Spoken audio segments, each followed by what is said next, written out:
Under the veneer of suburban perfection, the Taylor family prided themselves on their quiet, predictable lives. Their home sat at the end of a cul-de-sac, nestled in a neighborhood where freshly mowed lawns, white picket fences, and amicable nods at passing neighbors were part of the routine.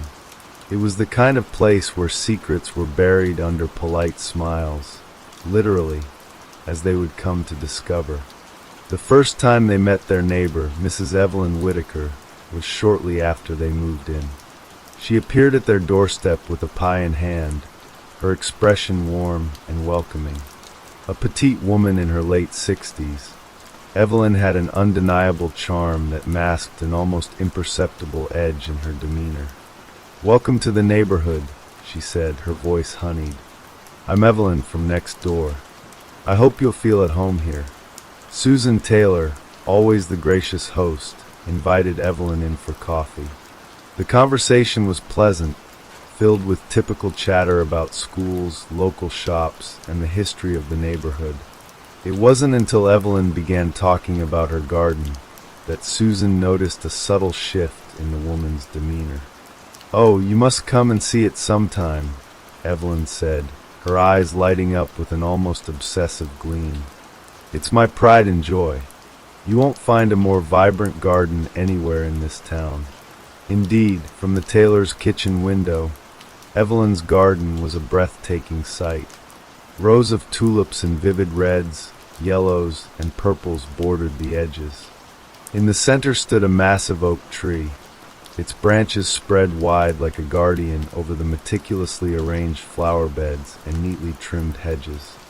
It seemed too perfect, almost unnaturally so. Over the following weeks, Evelyn became a fixture in their lives. She would wave from her yard, bring over baked goods, and offer unsolicited advice on gardening. Susan appreciated her company at first, but something about Evelyn's overenthusiastic interest in their family and her peculiar fixation on her garden began to feel intrusive. "I think she's lonely," Susan told her husband, David, one evening as they watched Evelyn prune her hedges under the glow of a street lamp. "She's probably just trying to be friendly." David shrugged. "Maybe, but she's intense. Did you see how she stared at the kids when they were playing in the yard the other day? It gave me the creeps." Susan dismissed it as harmless eccentricity, but David wasn't so sure. Evelyn's pristine garden seemed out of place among the more modest lawns in the neighborhood, and the effort she put into maintaining it bordered on obsessive. He had also noticed something else. On nights when the moon was full, Evelyn would work in her garden long after dark, digging furiously under the oak tree. The turning point came on a humid summer evening. Susan was cooking dinner when their son, Timmy, ran into the kitchen, his face pale. "Mom," he said breathlessly, "there's something weird in Mrs. Whitaker's garden." "What do you mean weird?" Susan asked, setting down her knife. "I was playing near the fence," Timmy explained, "and I saw her burying something. It looked like a hand." Susan's laughter was uneasy. "Timmy, that's ridiculous. Evelyn's just an old lady. She probably has some kind of mannequin for her garden, and you saw her working on it." "No, Mom, I'm serious," Timmy insisted, his voice trembling. "It was a real hand." That night, as the Taylors sat in their living room watching TV, David brought up Timmy's story. "Do you think there's anything to it? I mean, she does act strange sometimes." Susan hesitated. "I don't know. Maybe we're overthinking this. But it wouldn't hurt to keep an eye on her." Over the next few days, they did just that. Evelyn's peculiar habits seemed to intensify. She spent hours kneeling in her garden, her hands buried in the soil, and the way she watched the Taylor children play in their yard grew more unsettling. On one occasion, David caught her staring through her window, her gaze fixed on their family as they ate dinner. "I don't like this," he muttered to Susan. "There's something off about her." Then one night, David was awoken by a faint noise, a soft, rhythmic scraping sound coming from outside. He got up, peered through the window, and saw Evelyn digging under the oak tree. The moon illuminated her face, and for the first time, David noticed something chilling in her expression: desperation. The next morning, they decided to confront her. David knocked on Evelyn's door, but there was no answer. Her car was in the driveway, and her garden tools were scattered across the lawn, but she was nowhere to be seen. "I think we should call someone," Susan said, her voice tight with anxiety. "This is starting to feel wrong." David hesitated. "Let's check her garden first. If we don't find anything, then we'll call." As they stepped into Evelyn's yard, the smell of freshly turned soil filled the air. David approached the oak tree, his pulse racing. The ground beneath the tree looked recently disturbed, the soil darker and looser than the rest of the garden. "I don't think this is a good idea," Susan whispered, clutching his arm. But David was already digging. He grabbed a nearby spade and plunged it into the earth, his movements frantic. It didn't take long before the spade hit something solid, something that wasn't a rock. David knelt, brushing away the dirt with trembling hands, and froze. His breath caught in his throat as he uncovered a fragment of pale, decayed flesh. Susan screamed. The sound shattered the eerie quiet of Evelyn's backyard.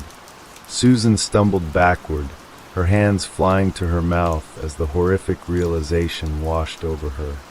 David remained frozen, staring at the grotesque sight before him. A hand, mottled and decomposed, barely concealed by the loose soil. "This can't be real," he muttered, his voice hoarse. Susan grabbed his arm, pulling him away. "We have to call the police."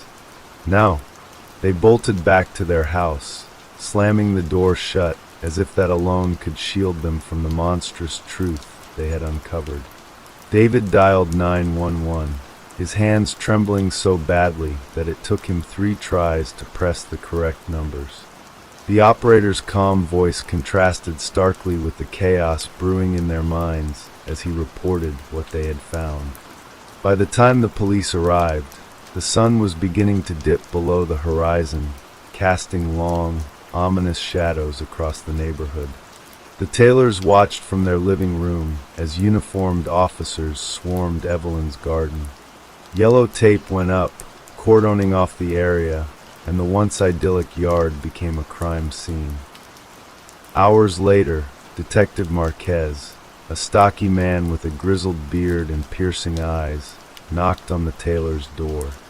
"We've confirmed your report," he said, his tone grave. "Human remains were found under the tree. We'll need you to answer a few questions." David and Susan recounted everything. Evelyn's strange behavior, the late-night digging, Timmy's sighting of the hand. Marquez listened intently, occasionally jotting down notes in his worn notebook. "What about Mrs. Whitaker?" Susan asked, her voice shaky. "Where is she?" "That's the question," Marquez said, his expression darkening. "We haven't located her yet. Her house was empty, and there's no sign of where she might have gone. But I'll be honest with you, this isn't the first time we've had concerns about her." David blinked. "What do you mean?" Marquez hesitated before continuing. "About 10 years ago, there was a missing persons case in this neighborhood. A young woman named Rachel Hardy. She lived a few houses down from here. No body was ever found, but Evelyn Whitaker was a person of interest. She claimed she didn't know anything, and without evidence, we couldn't pursue it further." The detective's words hung heavy in the air. "Are you saying she's killed before?" Susan whispered. "I'm saying it's a possibility," Marquez replied. "And if the remains in her garden match any of our cold cases, we'll have our answer."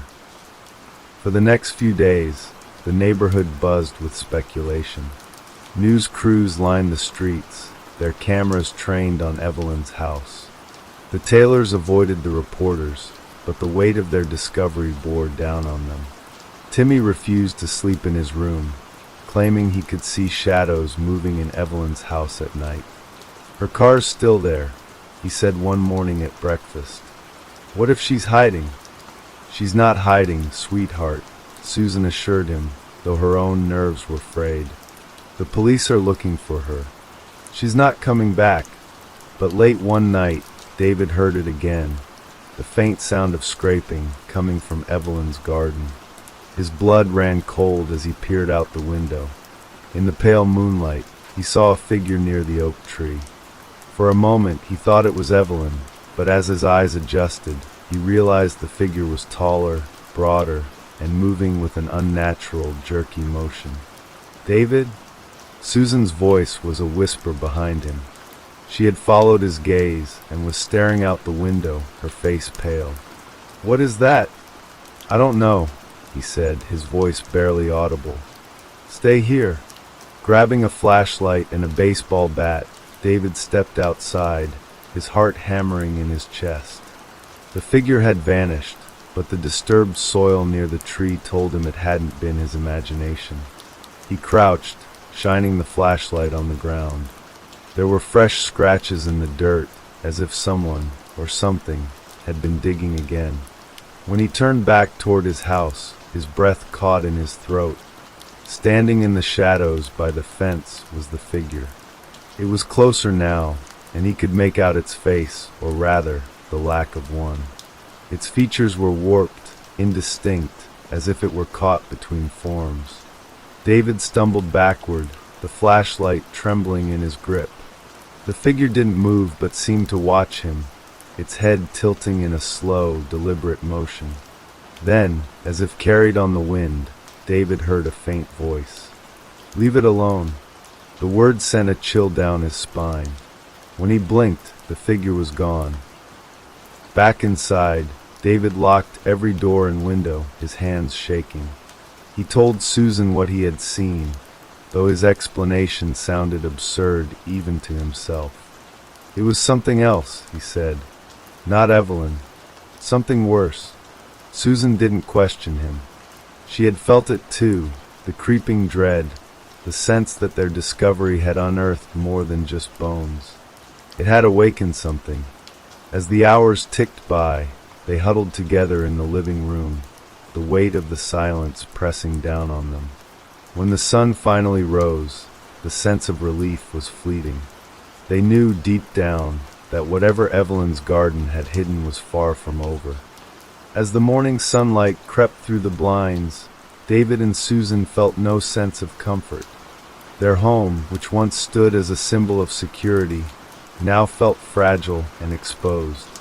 They spent the day in a fog of tension, avoiding the windows that faced Evelyn's yard. By late afternoon, Detective Marquez returned with an update. His face carried the weariness of a man who had seen too much. We identified the remains, he said, taking a seat at their dining table.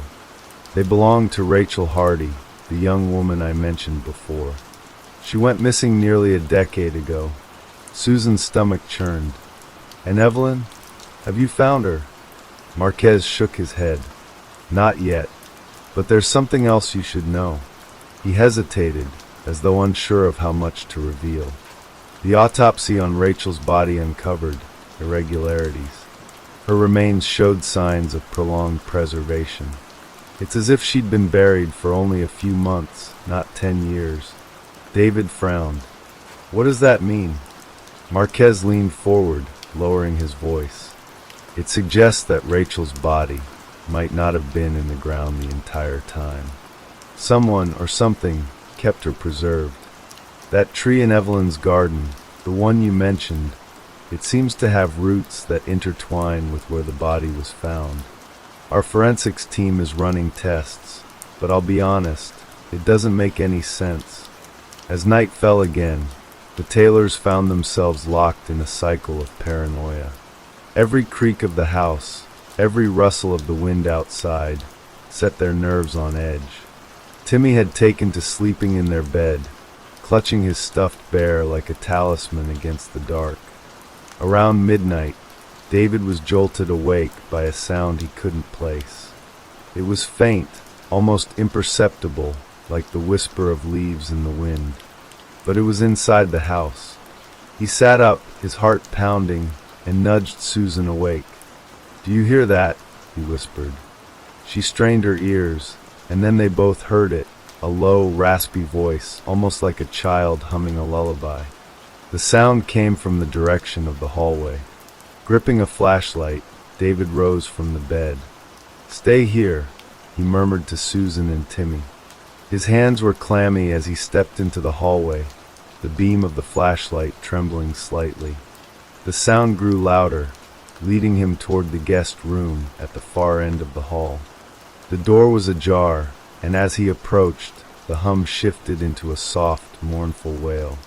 David pushed the door open, and the flashlight illuminated the room. It was empty, save for a thin layer of dirt scattered across the floor. In the center of the room was something that made his blood run cold, a small, freshly planted sapling. "What the—" he began, but the words caught in his throat. The sapling's roots seemed to writhe, as if alive, burrowing deeper into the floorboards. Suddenly, the flashlight flickered and went out. The room was plunged into darkness, and the wailing grew louder, more anguished. David backed away, slamming the door shut and racing back to the bedroom. By morning, the Taylors decided they couldn't stay in the house any longer. They packed hastily, ignoring Timmy's protests about leaving his toys behind. As they loaded the car, Marquez pulled into the driveway, his face grim. "You're leaving?" he asked. David nodded. "We can't stay here anymore. Something's wrong with that house." Marquez sighed. "I can't blame you. I came to warn you. There have been reports from other neighbors. Strange noises, shadows moving in Evelyn's yard. It's like whatever was buried there is spreading." "What do you mean spreading?" Susan asked, her voice trembling. "Another yard, 2 streets over," Marquez said. "A dog dug up a bone, a human bone. And in another yard, someone found a patch of flowers identical to the ones in Evelyn's garden, even though they'd never planted them." David's grip on the car keys tightened. "You're saying this isn't just her garden anymore?" Marquez nodded gravely. "Whatever was in her yard seems to be taking root elsewhere, and we still don't know where Evelyn is." As the Taylors drove away from the neighborhood, Susan couldn't shake the feeling that they were being watched. She glanced back once, and for a split second, she thought she saw a figure standing at the edge of Evelyn's yard, hidden among the shadows of the oak tree. Timmy, sitting in the back seat, spoke up. "Mom, I think she's sad." Susan turned to him, puzzled. "Who, sweetheart?" "Mrs. Whitaker," Timmy said, his voice small. "She's sad because her garden doesn't want us to leave." Susan shivered and faced forward, refusing to look back again. For now, they were free of Evelyn and her cursed garden. But deep down, they all knew that some roots grow too deep to escape. The Taylors drove in silence, the oppressive weight of their departure lingering like a storm cloud. The once familiar streets of their suburban neighborhood seemed foreign, haunted by the remnants of what they had left behind. Even as the car sped toward what they hoped was safety, Susan couldn't shake the gnawing feeling that their escape was temporary. Several hours later, they reached a modest motel on the outskirts of a neighboring town. The flickering neon sign reading "Vacancy" cast an eerie glow on the parking lot. Inside their cramped room, the tension among them was palpable. "Are we really safe here?" Susan asked, sitting on the edge of the bed. Her voice was barely above a whisper, as though speaking too loudly might summon the darkness they were fleeing from. David didn't answer immediately. He stood by the window, staring out at the desolate parking lot, his reflection faint in the glass. "I don't know," he admitted finally, "but we couldn't stay there. That place, it wasn't right." Timmy was curled up on the bed, clutching his stuffed bear tightly. "The garden was talking to me," he murmured, almost too softly to hear. Susan's heart sank. "What do you mean, sweetheart?" Timmy didn't look up. "When I was in my room, I heard it whispering. It said it was hungry. Susan exchanged a frightened glance with David. Before she could say anything, there was a knock at the door. The sound was sudden and sharp, making all three of them jump. David approached the door cautiously, peering through the peephole. "It's Detective Marquez," he said, surprised.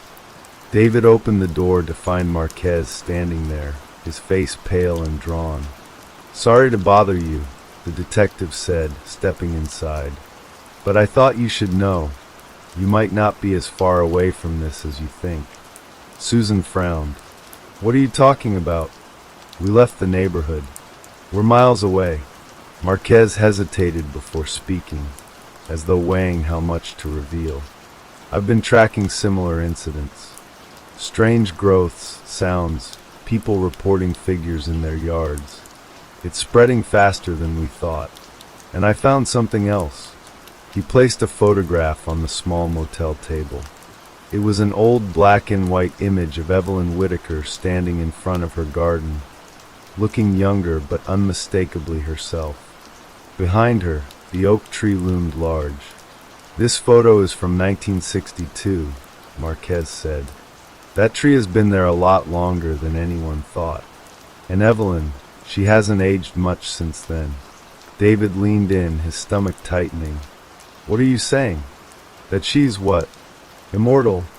Marquez shook his head. "I don't know what she is. But I think that tree and her garden are connected to something much older, much darker than we understand. And whatever it is, it doesn't stop at boundaries or property lines." That night, David found himself unable to sleep. Marquez had left hours earlier, but his words echoed in David's mind. The photograph, the strange behavior of the garden, the figure he had seen, it all painted a picture of something far beyond human comprehension. In the small hours of the morning, David stepped outside for air. The motel parking lot was silent, save for the faint hum of a nearby streetlight. But as he stood there, a peculiar sound reached his ears, a soft rustling, like wind through leaves. He turned toward the edge of the parking lot, where a lone patch of grass bordered the asphalt. At first, he saw nothing. Then slowly, something began to emerge from the ground. Shoots of green pushed through the soil, growing impossibly fast. Within moments, they had blossomed into vibrant, unnatural flowers, the same ones that had filled Evelyn's garden. David stumbled back, his breath hitching. The flowers seemed to pulse as though alive, and their scent carried a sickly sweetness that made his stomach churn. He turned and ran back to the motel room, slamming the door behind him. "We have to go," David said, his voice urgent as he shook Susan awake. "It's here." "What's here?" she asked groggily, sitting up. "The garden," he said. "It's spreading. It's following us." Susan's face went pale. "We can't keep running, David. What if it doesn't stop?" David's jaw tightened. "Then we find a way to stop it." "How?" Susan asked, desperation creeping into her voice. "We don't even know what it is." Before David could answer, a soft tapping sound echoed through the room. They froze, their eyes darting to the window. The tapping grew louder, more insistent, and then it stopped. Slowly, David approached the window and pulled back the curtain. The glass was covered in handprints, small and smeared, as though dozens of hands had pressed against it. Beyond the glass, the parking lot was shrouded in darkness, but in the faint glow of the streetlight, David saw them, figures standing just beyond the edge of the lot, their forms indistinct and shifting. "They're here," he whispered. Susan pulled Timmy closer, her heart racing. "What do they want?" David turned to her, his face pale. "I think they want us to go back. To Evelyn's garden." Susan's breath caught in her throat. The idea of returning to Evelyn's garden sent a cold shiver down her spine. "We can't go back there," she said, her voice trembling. "We barely made it out alive." David clenched his fists, his eyes darting between the window and his family. If we don't go, I don't think this will stop. It's spreading because we left. It wants us to be part of it. Timmy whimpered, clutching his bear tightly. I don't want to go back. Susan knelt beside him, stroking his hair. We won't let anything happen to you, sweetheart, she said softly, though her own fear was evident. She looked up at David, her eyes pleading. There has to be another way. Before David could respond, the tapping at the window resumed, but this time it was accompanied by a low, guttural moan. The handprints on the glass seemed to writhe, as if alive, and shadows began to shift just outside the room. We don't have time to debate this, David said, grabbing the car keys from the table. We need to leave now. The family hurriedly packed their belongings and piled into the car. The motel parking lot was eerily quiet, the only sound the crunch of gravel underfoot. As David started the engine, Susan glanced out the window, her heart pounding. The figures at the edge of the lot were still there, watching, their forms barely discernible in the darkness. The car's headlights cut through the night as they pulled onto the highway. David gripped the steering wheel tightly, his knuckles white. We're going back, he said, his voice resolute. We need to end this. How? Susan asked, her voice sharp with fear. We don't even know what we're dealing with. David glanced at her, his expression grim. Marquez mentioned that the tree is the key. It's connected to Evelyn and everything that's happening. If we destroy it, Susan cut him off. We don't even know if that will work. What if it just makes things worse? David didn't answer. Deep down, he knew Susan was right, but they were out of options. Hours later, they arrived back at their neighborhood. The streets were unnaturally quiet, shrouded in an oppressive stillness. As they approached Evelyn's house, Susan gasped. The garden had grown, spilling over into neighboring yards. The once pristine flower beds were now a chaotic tangle of vines and blooms that seemed to pulse with an otherworldly light. David parked the car a safe distance away. Stay here, he said, his voice firm. Absolutely not, Susan said, her eyes blazing with determination. We're in this together. David hesitated, then nodded. He handed Timmy his bear. Stay in the car, buddy. Don't open the doors or windows for anything. Timmy nodded, his eyes wide with fear. Be careful. David and Susan stepped out of the car, the cool night air thick with the sickly sweet scent of the flowers. They approached Evelyn's yard cautiously, their movements deliberate. The garden seemed alive, the vines shifting subtly as though aware of their presence. The oak tree stood in the center, its gnarled branches stretching skyward like skeletal fingers. The air around it felt charged, humming with a low, almost imperceptible frequency. At the base of the tree, the soil was disturbed, as though something had recently been unearthed. This is it, David whispered, gripping the axe he had taken from the trunk of the car. If we destroy the tree, maybe this will end. As he raised the axe, a voice rang out, freezing them in their tracks. You shouldn't have come back. They turned to see Evelyn standing at the edge of the garden, her silhouette illuminated by the faint glow of the flowers. Her eyes gleamed with an unnatural light, and her smile was eerily serene. This isn't your fight, she said, her voice calm but laced with menace. The garden doesn't belong to you. David tightened his grip on the axe. This needs to stop, Evelyn. Whatever this is, it's hurting people. Evelyn tilted her head, her smile widening. You don't understand. The garden isn't hurting anyone. It's giving life. A second chance. You should embrace it, not fight it. Susan stepped forward, her voice trembling with anger. Life? You call this life? Those bodies buried in your garden, did they get a second chance? Evelyn's expression darkened. They became part of something greater. The garden feeds, and in return it provides. David didn't wait for her to say more. He swung the axe at the tree with all his strength. The blade bit into the wood, and the ground trembled beneath their feet. Evelyn let out a shriek, her composure breaking as she lunged toward them. The vines around the garden sprang to life, snaking toward David and Susan.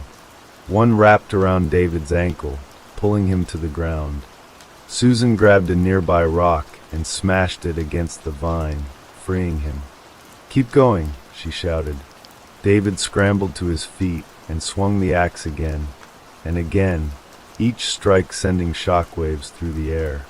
The tree groaned, its branches flailing as though in agony. Evelyn screamed, her voice blending with the wails emanating from the garden. With one final mighty swing, the axe cleaved through the tree's trunk. A blinding light erupted from within, and the garden let out a deafening roar. The vines recoiled, withering and blackening as the tree collapsed in on itself. Evelyn fell to her knees, her body convulsing as the light engulfed her. "You don't know what you've done," she whispered, her voice barely audible. "The garden was protecting you." And then she was gone. The light faded, leaving only silence. The garden lay in ruins, the vibrant flowers reduced to ash. The oak tree was nothing more than a smoldering stump. David and Susan stood there, breathing heavily, the weight of what they had done sinking in. The neighborhood was still and quiet, the oppressive presence lifted. But as they walked back to the car, David couldn't shake the feeling that something was watching them. As David and Susan reached the car, the unease lingered. Timmy looked up from the back seat, his eyes wide and brimming with tears. "Is it over?" he asked, clutching his bear tightly. David forced a smile, though the knot in his stomach betrayed his uncertainty. "It's over," he said softly, brushing Timmy's hair. "We're going home." Susan glanced back at the ruins of the garden, her eyes narrowing. She didn't feel victorious. If anything, she felt hollow. The tree was gone, and Evelyn had vanished, but the cryptic warning she'd whispered before disintegrating echoed in her mind. The garden was protecting you. The drive home was eerily uneventful. The once oppressive presence that had seemed to shadow them since their discovery of Evelyn's garden felt lifted, replaced by an uneasy silence. The neighborhood looked the same as they approached, yet something felt subtly off. The air was heavy, and the houses appeared darker, their windows blank like empty eyes. When they reached their house, David hesitated before turning off the engine. The home they had once found comfort in now loomed before them, its familiar facade feeling unwelcoming and alien. Susan placed a hand on his arm. "We need to move forward," she said softly, though her tone betrayed her own hesitation. Timmy climbed out of the car, clutching his bear. "Can I sleep in your room tonight?" he asked, his voice small. "Of course," Susan replied, her heart breaking a little. She scooped him into her arms, holding him close. "We'll all sleep in the same room tonight." The family stepped inside, and the house greeted them with its usual stillness. Everything was as they had left it, but the shadows seemed deeper, more alive. Susan locked the door and drew the curtains, trying to block out the encroaching darkness. David set down the axe he had carried back from Evelyn's yard and leaned it against the wall. "I'll check the house," he said, though his voice wavered. "I'll go with you," Susan said. She placed Timmy on the couch with a blanket and a flashlight, instructing him to stay put. "We'll be right back." The couple moved through the house methodically, checking every room. Each corner, closet, and shadow seemed to hold its breath as they passed, but nothing unusual appeared. Still, the oppressive feeling of being watched persisted, pressing against their senses like an unseen hand. When they reached Timmy's room, Susan paused. The room looked untouched, but the faint smell of flowers lingered in the air, a scent she recognized immediately. "David," she whispered, pointing to the window. Outside, the faint outline of their yard was visible in the moonlight. The ground where the garden had started to encroach on their property was now bare. Yet something else was there, a single flower, small and unassuming, growing in the center of the cleared soil. David stepped closer, his pulse quickening. That wasn't there before. The flower seemed to pulse faintly, its petals unnaturally vibrant. Susan reached for David's arm. "We should leave." "Now." David nodded. "Timmy." Before he could finish, they heard a soft sound, a whisper, low and unintelligible, coming from the hallway. Their blood ran cold. "Timmy!" Susan gasped, bolting out of the room. David followed close behind, their footsteps pounding against the floorboards. They found Timmy sitting on the couch, the flashlight clutched tightly in his hands. His wide eyes stared toward the front door. "Mommy! Daddy, someone's outside." David turned to look. A shadowy figure stood just beyond the window, barely visible through the curtain. The same faint tapping they had heard before returned, rhythmic and deliberate. Susan grabbed Timmy, pulling him into her arms. "We're leaving," she said, her voice shaking. David moved toward the door to peek through the peephole, but before he could, the tapping stopped. The silence was deafening. Slowly, cautiously, he pulled back the curtain. There was no one there. The figure was gone, but something else caught his eye. The single flower in the yard had multiplied. Dozens of them now dotted the soil, their vibrant glow pulsing faintly in the darkness. "What's happening?" Susan whispered, her voice barely audible. David shook his head, his face pale. "I don't know, but I think Evelyn was right. The garden wasn't just a curse. It was keeping something worse at bay." That night, the family huddled together in the master bedroom, the door barricaded with furniture. Timmy fell asleep clutching his bear, but David and Susan remained awake, their fear growing with every creak of the house. In the early hours of the morning, a strange noise woke them. It was a deep, resonant hum, vibrating through the walls. David grabbed the axe and moved toward the window, his heart pounding. Outside, the flowers had spread further, creeping closer to the house. Their glow was stronger now, casting an unnatural light over the yard. And then they saw it. A figure emerged from the ground, its form twisting and shifting as though made of smoke and shadows. It had no discernible features, yet its presence exuded malice. The flowers seemed to writhe around it, feeding off its energy. Susan clutched Timmy tightly, tears streaming down her face. "David, what do we do?" David stared at the figure, his grip tightening on the axe. "We fight." But deep down, he knew they were up against something far beyond their understanding. The figure outside grew taller, its form becoming more defined with each passing second. Tendrils of darkness extended from its body, caressing the glowing flowers like a puppeteer manipulating its marionettes.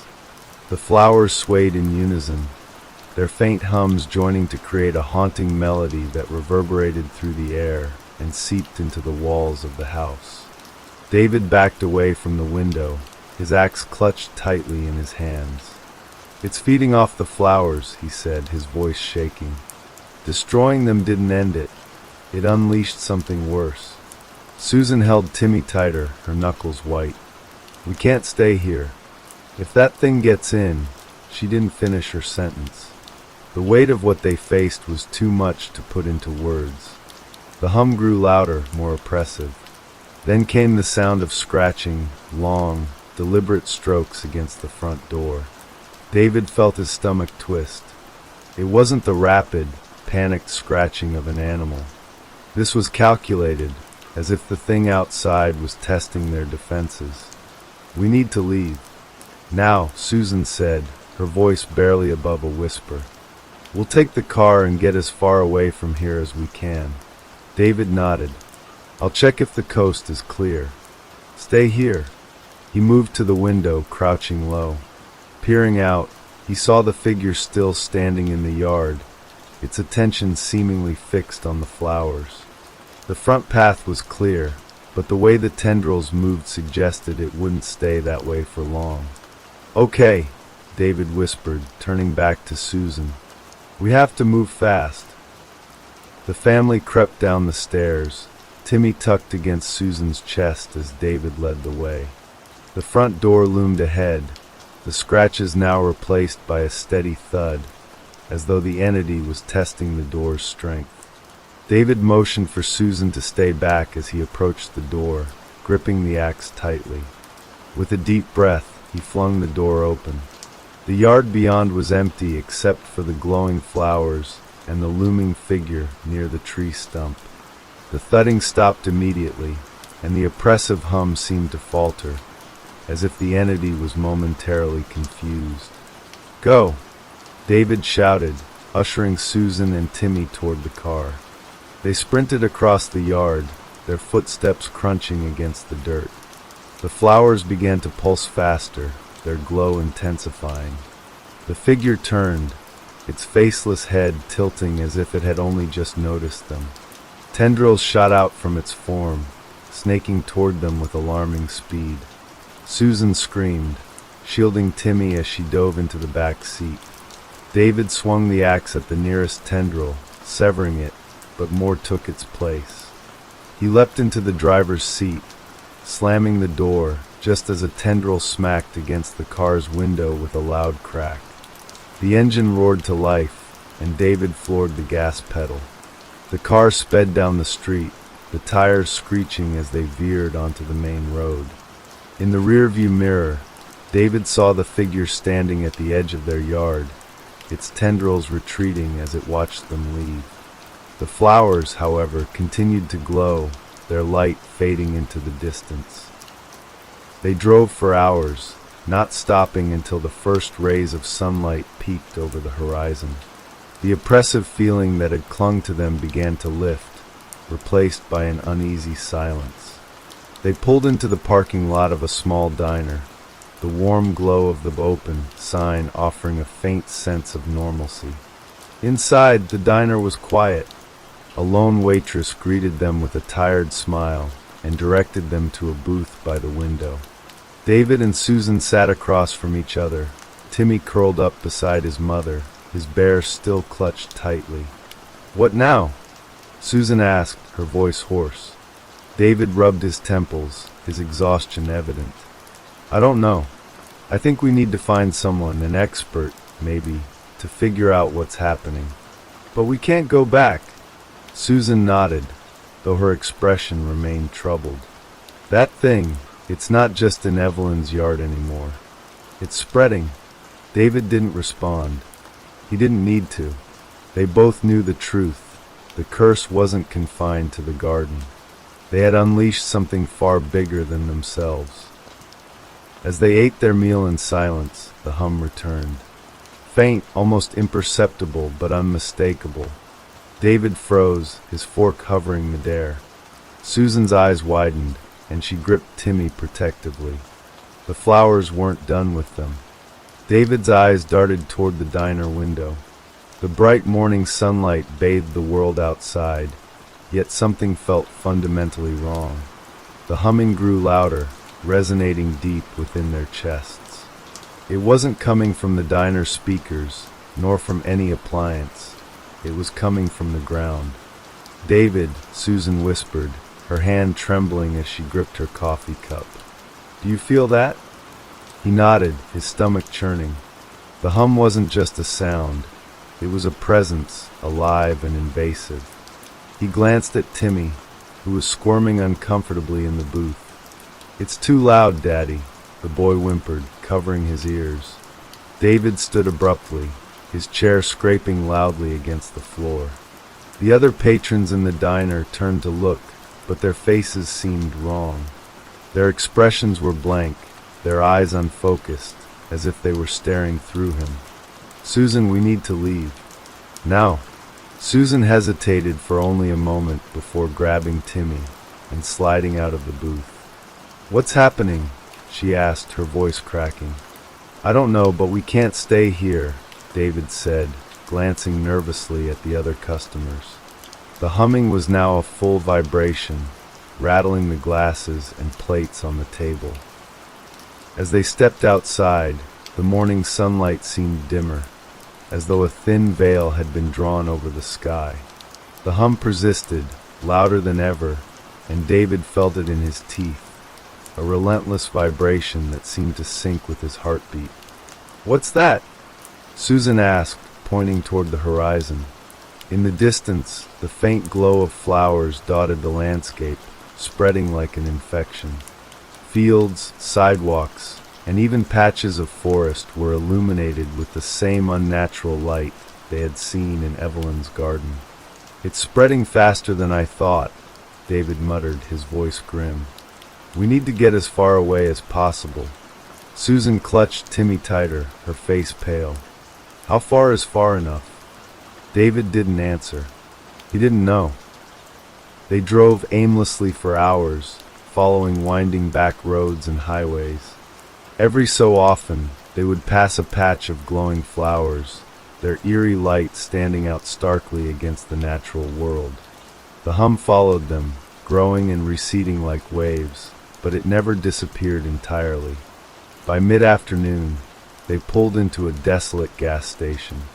The pumps were old and rusted, and the building looked as though it hadn't been maintained in decades. Still, it was empty, a reprieve from the spreading menace. Inside, the air was stale, and the shelves were sparsely stocked. David grabbed a few bottles of water and some snacks while Susan tried to soothe Timmy, who had grown increasingly agitated. "Daddy, the flowers are here," Timmy said suddenly, pointing out the window. David froze. Outside, near the edge of the parking lot, a single glowing flower stood tall, its petals pulsing faintly. The hum began to build again, stronger this time, as though the flower's presence amplified it. "We need to go," Susan urged, panic creeping into her voice. David paid for the supplies quickly, not bothering to count the change, and they hurried back to the car. As they sped away, David glanced in the rearview mirror. The flower was gone. Or was it? By evening, the family found themselves in a small, run-down motel on the outskirts of a forgotten town. The hum had lessened, but it still lingered, a constant reminder that they were being pursued. Inside the motel room, they barricaded the door with furniture, though they knew it wouldn't stop whatever was following them. Susan sat on the bed with Timmy, stroking his hair as he drifted into an uneasy sleep. David paced the room, the weight of their situation pressing down on him. "This isn't random," he said finally, breaking the silence. "It's following us for a reason." Susan looked up, her eyes red from crying. "What do you mean?" David stopped, his fists clenched. "Evelyn said the garden was protecting us. Maybe it was containing that thing. But now that we destroyed it, the curse isn't bound to one place anymore." Susan shook her head. "So what do we do? Just keep running? There has to be a way to stop this." David thought of the axe, still lying in the back seat of their car. He had brought it with him as a weapon, but what good was it against something so intangible, so vast? "We need answers," he said finally. "There has to be someone who knows more about this." "Who?" "Evelyn's gone, and no one else believed us about the garden." David sighed, his shoulders slumping. "I don't know, but there has to be something, some record, some history about this curse. It didn't start with Evelyn, and it won't end with us." Susan didn't reply. She looked down at Timmy, her heart aching for the life they had lost, the peace that seemed so far out of reach. That night, David couldn't sleep. The hum was faint now, barely noticeable, but it was enough to keep him on edge. He sat by the window, watching the empty street below, his eyes scanning for any sign of the glowing flowers. As the hours dragged on, he felt his eyelids grow heavy. Just as he began to drift off, a faint movement caught his eye. A single flower had appeared in the middle of the road, its glow pulsing softly in the darkness. And beside it, a shadowy figure began to rise. David's breath caught in his throat as he watched the shadowy figure rise to its full height. It was the same entity he had seen in Evelyn's garden, its tendrils of darkness swaying unnaturally in the still night air. The flower beside it pulsed in rhythm with the hum, a faint glow illuminating its inky, featureless form. "David?" Susan's voice broke the silence, soft and laced with fear. She had woken and noticed his rigid posture by the window. "What is it?" He didn't answer immediately, his eyes locked on the figure below. Slowly, he turned toward her, his face pale. "It's here." Her gasp was barely audible, but the panic in her expression was unmistakable. She instinctively pulled Timmy closer, her hand trembling as she shook him awake. "We need to go," she whispered urgently. Timmy stirred, rubbing his eyes. "Mommy? What's happening?" David grabbed the car keys from the nightstand and motioned for Susan and Timmy to move. "Quietly," he said, his voice firm but calm. "We're leaving. Don't look outside." Susan nodded, scooping Timmy into her arms as she followed David to the door. He opened it slowly, peering out into the dimly lit motel corridor. It was empty. The flickering overhead lights cast long, wavering shadows, but the oppressive hum seemed muted here, as if the walls of the motel were partially shielding them. "Stick close to me," David instructed, leading them toward the stairs. Each step felt agonizingly loud in the silence. As they descended to the parking lot, Susan couldn't resist glancing over her shoulder. The figure was still there, standing motionless in the middle of the road, its tendrils reaching toward the motel. The hum grew louder as they approached the car.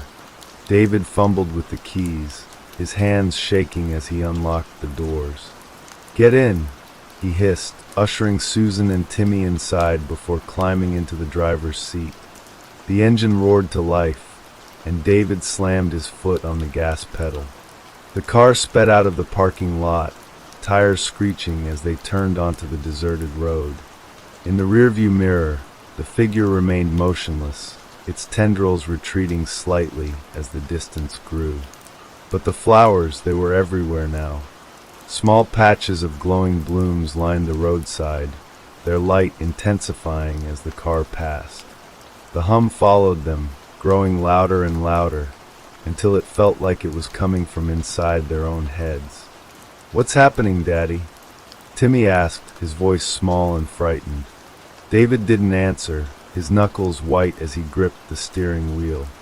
Susan turned in her seat, trying to soothe Timmy despite her own terror. "It's okay, sweetheart. We're gonna be okay." But even as she said it, her eyes betrayed her doubt. The road stretched on endlessly, the darkness pressing in from all sides. The flowers seemed to multiply, their glow reflecting off the car's windows. David felt a rising sense of dread, as though the very act of driving was pulling them deeper into the curse's grasp. "We can't outrun this," he said finally, his voice heavy with resignation. Susan turned to him, her eyes wide. "What do you mean?" David tightened his grip on the wheel. "It's not just following us. It's drawing us in. Every road, every turn, it's leading us somewhere." Hours passed, or maybe minutes. Time had lost all meaning. The hum was deafening now, a relentless force that seemed to pulse with their very heartbeat. The car's headlights illuminated the road ahead, but it felt as though they were driving through a tunnel, the world beyond swallowed by darkness. Then suddenly the road ended. David slammed on the brakes, the car skidding to a halt. In front of them was an open field, filled with glowing flowers as far as the eye could see. At the center of the field stood the figure, its tendrils now extending high into the sky, disappearing into the void above. "No," Susan whispered, her voice trembling. "This can't be real." The hum stopped.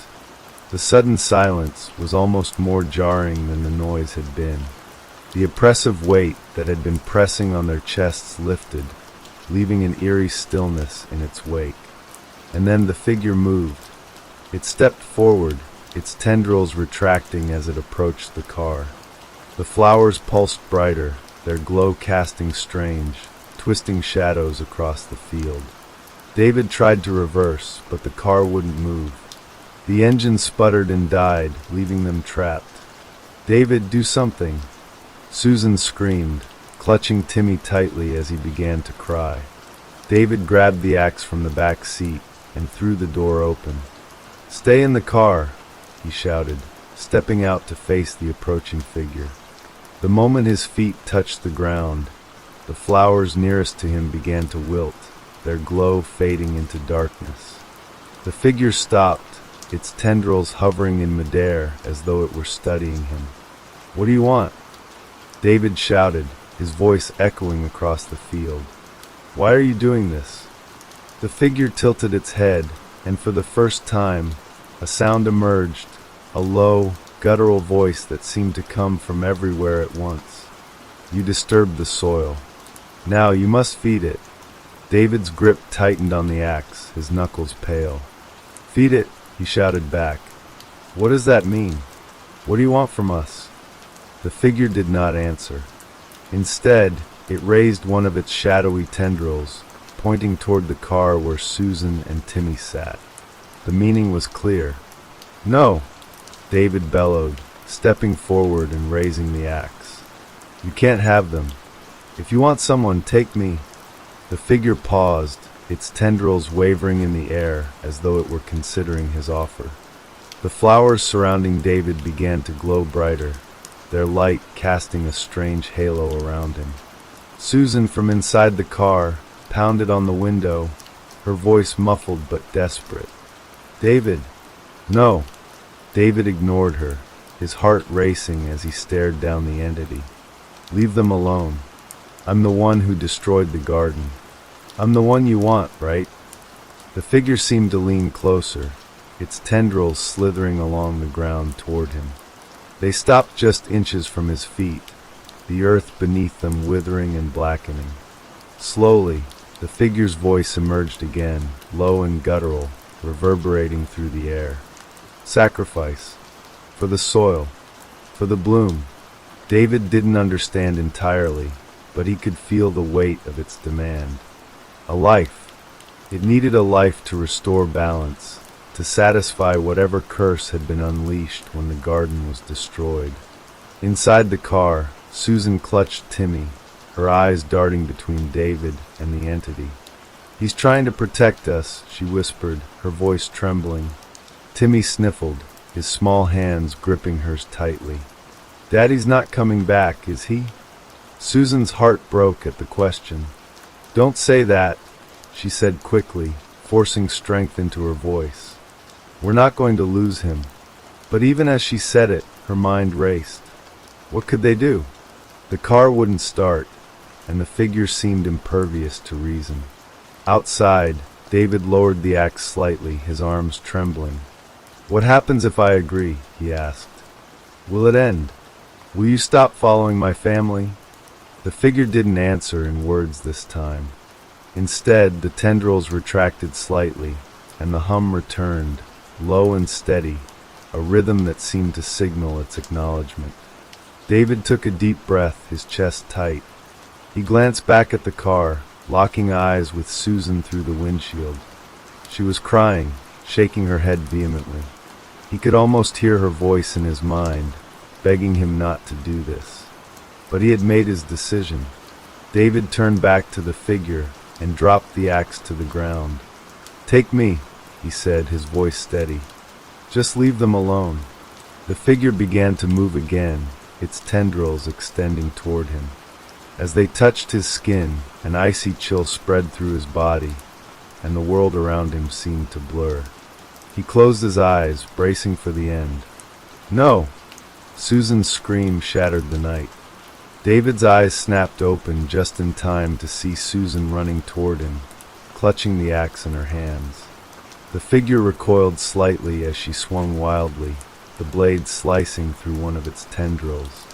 The severed piece disintegrated into black smoke, and the flowers nearest to them flickered like dying light bulbs. "Get back to the car."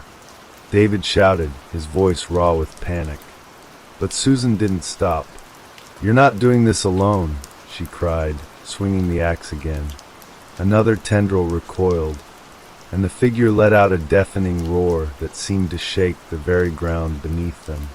In the car, Timmy watched through the window, tears streaming down his face.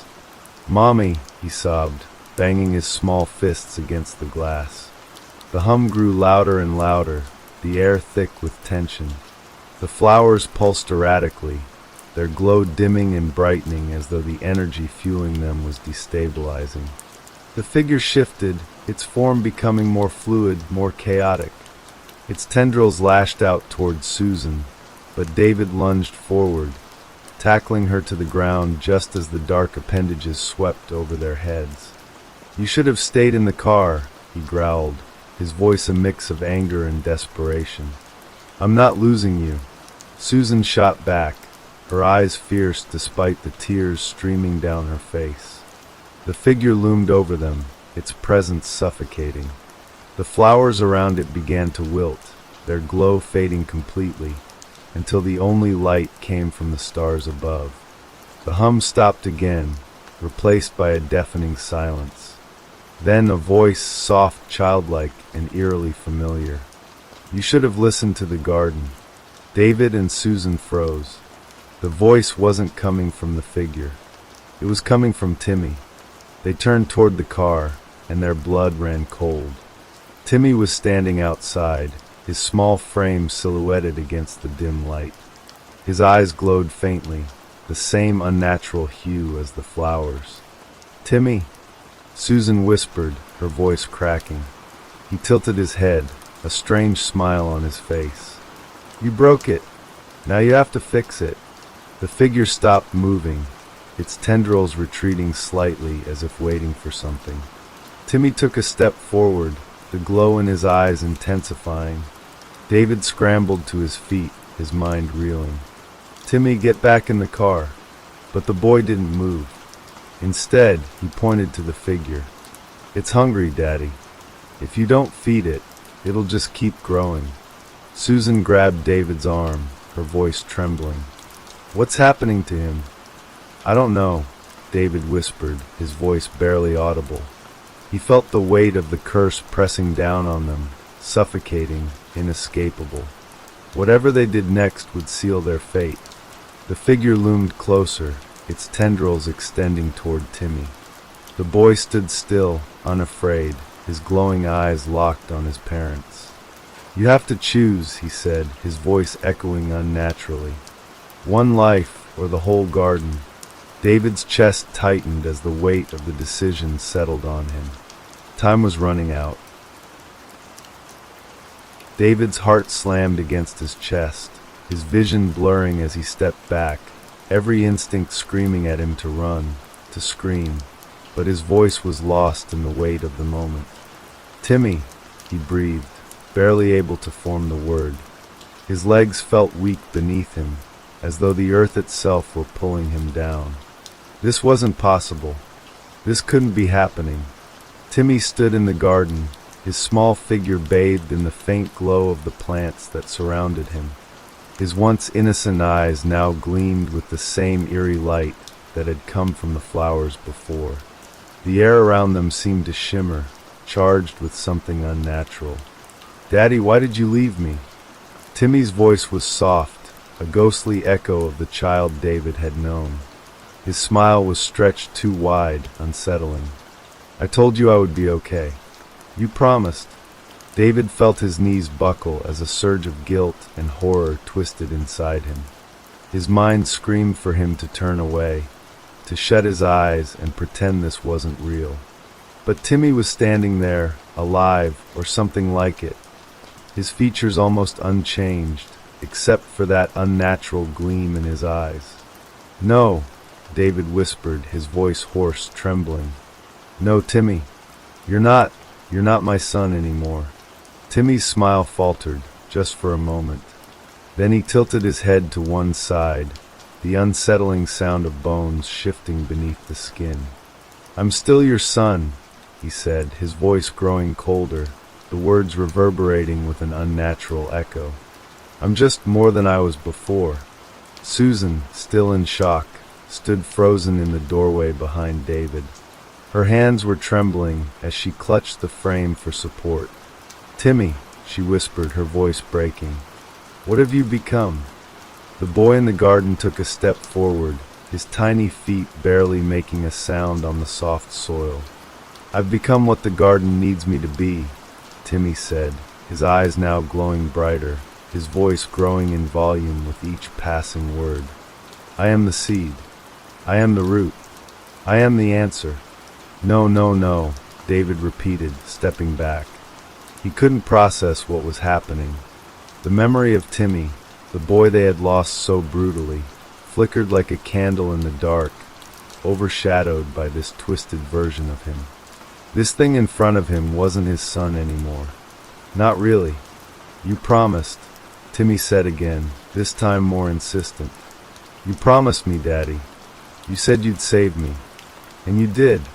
The words seemed to cut into David like a knife, every syllable driving deeper into the wound of his failure. He shook his head, unable to make sense of it. I couldn't save you, Timmy. I couldn't stop it. I couldn't." A low, rumbling sound vibrated the air, and suddenly, the garden behind Timmy seemed to pulse with life. The plants began to grow, faster than David's mind could comprehend, their roots shifting beneath the surface of the soil like a massive underground network crawling toward the house. "David," Timmy said, his voice sweet yet terrifying, I need you to help me finish what we started. We have so much more to give, so much more to grow." The ground beneath David's feet quivered, as if the earth itself was alive, restless. He staggered backward, eyes darting between Timmy's glowing figure and the rapidly expanding garden. Something was deeply wrong. This wasn't just about Timmy anymore. It was about the garden, about whatever dark force had taken root in this place, and whatever price they'd paid to stop it. Susan stumbled forward, pulling David back toward the house. "We have to leave," she whispered urgently. "We have to go. We can't stay here, David. We can't stay in this place any longer." But as they turned to retreat into the house, the ground cracked open beneath them, sending a shockwave through the yard. Roots and tendrils erupted from the soil like dark, skeletal fingers reaching for the sky. "No!" Timmy screamed. "You're not leaving. We're all part of this now." The sky above them darkened, clouds swirling violently as the garden continued to stretch outward, consuming everything in its path. It was as if the earth had become an extension of the garden's will, and there was no escape. "David," Susan's voice was weak, breaking as she clung to him. "What do we do? What do we do?" David's mind raced. He felt as if they were trapped in a nightmare, one they couldn't wake up from. The garden wasn't just a collection of plants anymore. It was something more, a manifestation of something far older and far more powerful than anything they could comprehend. But he knew one thing: they couldn't stay here. Not with Timmy, not with whatever had happened to him. "We fight," David said, his voice hardening with resolve. He turned to face the yard, the sight of the garden twisting, expanding, taking over everything in sight. "We fight to survive." Timmy's laughter echoed from behind them, soft and chilling. "You can't fight what's already inside you." The words haunted David as he and Susan retreated into the house, slamming the door behind them. The walls trembled with the force of the garden's expansion, as if it were trying to breach the very foundation of the house. For the first time in what felt like an eternity, they were alone in the silence of the house. But that silence was broken by a low, relentless hum, the same hum that had filled their nights in the past, now louder and more insistent. David turned to Susan, his expression grim. "We need to get out of here. This place is cursed." "It's too late." Susan nodded, wiping her tears away, her expression hollow. But what about Timmy? He's still our son. We can't just.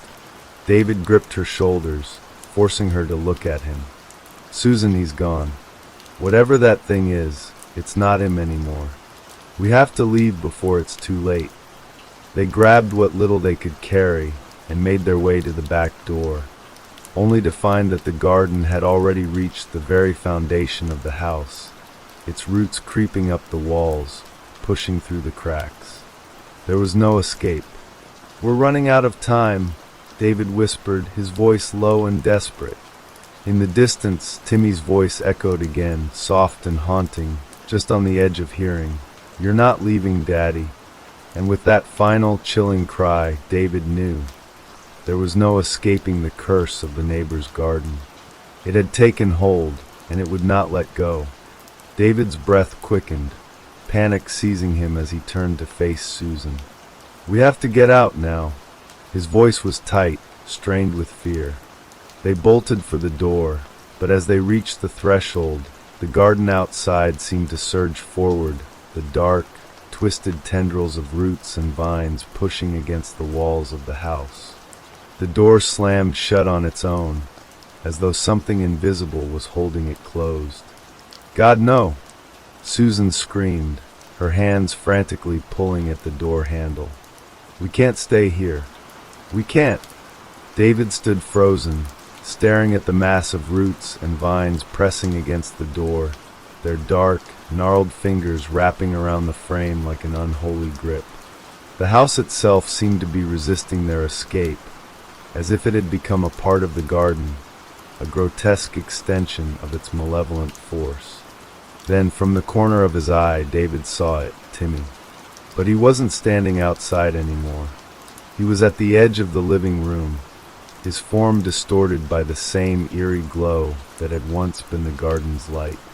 His smile was the same, twisted as he stepped forward, but now there was something hollow behind his eyes, something ancient and monstrous, buried beneath the facade of his childlike innocence. Timmy tilted his head slightly, his voice soft but insistent. "I don't want you to go, Daddy. I just want you to stay with me. We're family. We're together now." "No!" David shouted, the word echoing off the walls as he backed away from Timmy. "You're not him. You're not my son." Timmy's smile never faltered. His eyes, though, darkened with a cold, unfeeling emptiness. The temperature in the room dropped, and the hum from the garden grew louder, vibrating in the air like a deadly chant. The plants outside, no longer just a collection of vegetation, now moved in sync with the pulsing beat, a force of nature, alive with an ancient will. "I am what I need to be," Timmy said, stepping closer. The air around him shimmered, warping with each movement. "You made the choice, Daddy. You did what you thought was right. But now, it's time for us to be whole again." David's pulse thundered in his ears, every instinct screaming for him to protect Susan. But there was nowhere to run. There was no escape from the nightmare that had become their reality. "We won't let you have him," Susan cried, her voice trembling with desperation. She reached into her pocket and pulled out a small silver cross, one that her mother had given her for protection, a gift that had been passed down through generations. She held it out, shaking, her hands trembling as she whispered a prayer. "God help us, please." But Timmy laughed, the sound sharp and chilling, as if it didn't belong to him at all. The glow in his eyes flared brighter, and the cross in Susan's hand began to smoke, the metal warping under some unseen force. Timmy took another step forward, the air thickening with an oppressive, unnatural pressure. "You think a symbol of your God can stop what is already here?" Timmy's voice was laced with malice, dripping with the dark, unearthly knowledge of the thing that now inhabited his form. "You brought me into this. You fed the garden. And now we all belong to it." David's heart sank. His breath came in ragged gasps as he tried to push past the rising tide of panic. They had been too late. There was no escaping the garden. Not now, not ever. It had already taken root in every part of their lives, inside Timmy, inside the house, and deep beneath the soil of the land. "Please," Susan begged, her voice breaking. "Please don't do this." Timmy stopped in front of them, his smile widening into something grotesque, and then his voice became eerily calm, as though speaking from a distant place, beyond the reach of time itself. "Everything has a price," he said softly. "The garden is eternal. And now you'll grow with it." The ground beneath them trembled, and before David could react, the vines from the garden surged forward. The air turned electric with energy, the roots and vines crashing through the walls, slithering into the house like an unstoppable force. The walls cracked and splintered, and the whole house seemed to groan under the weight of the curse that had taken root. David and Susan screamed as the house was consumed, the walls bending and warping under the pressure of the garden's relentless expansion. The vines began to twist around them, dragging them down into the earth, pulling them toward the very soil that had claimed their son. But in that moment, as the world around them collapsed, David's eyes locked with Timmy's. His son's form flickered, just for a moment, before the glow faded from his eyes. And in that brief instant, David saw the boy he once knew. "Daddy, I'm sorry," Timmy whispered, his voice barely audible as the tendrils of the garden closed in around him. I didn't want this." And then, with one final breath, Timmy was gone. The garden swallowed everything.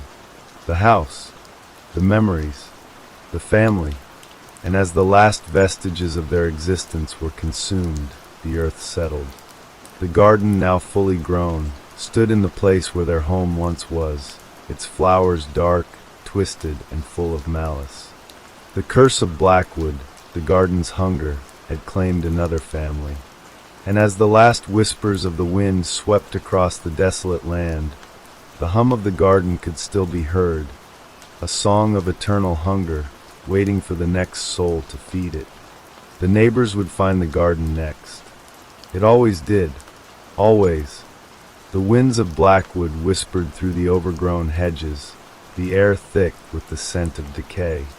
For weeks, the neighborhood remained quiet, the tragedy of the Rose family seemingly vanishing without a trace.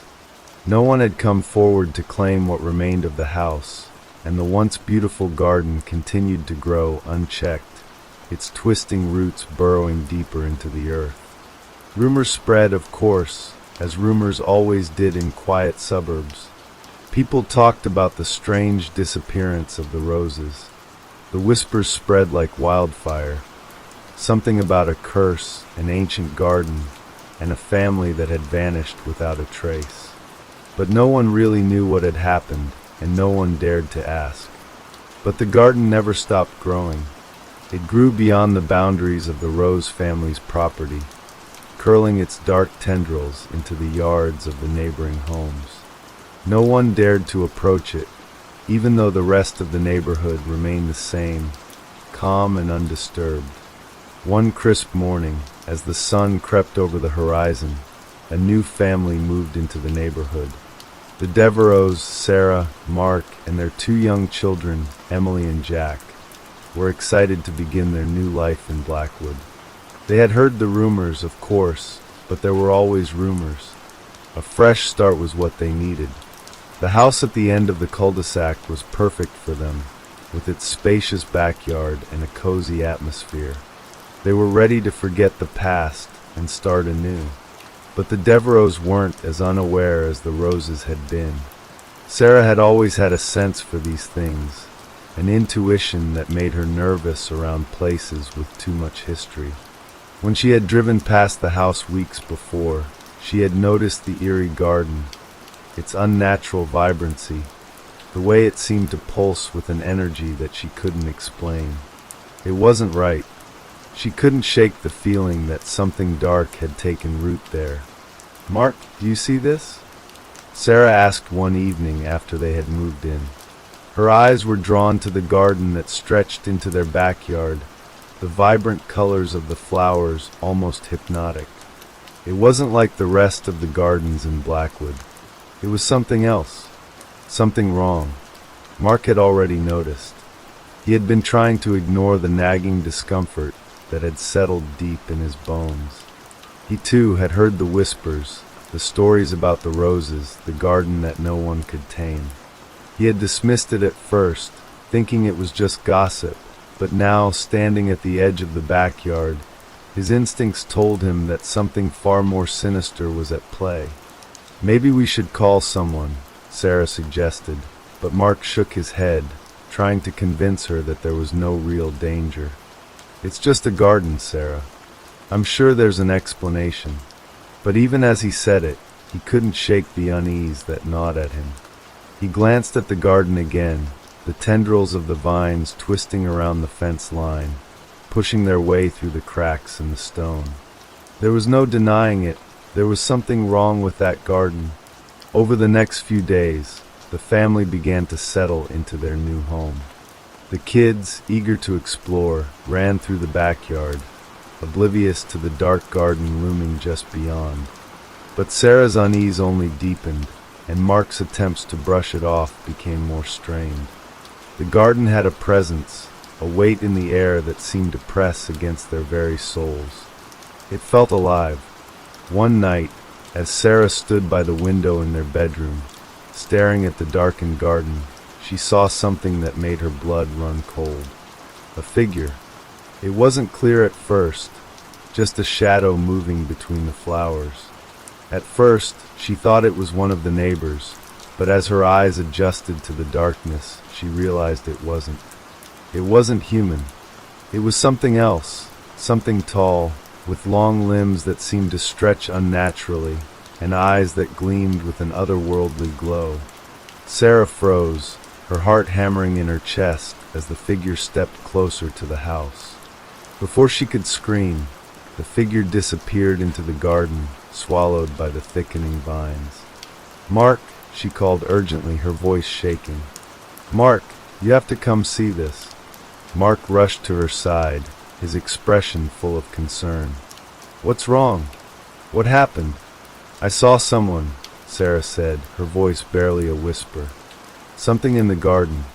It wasn't human." Mark hesitated, his gaze flicking toward the window.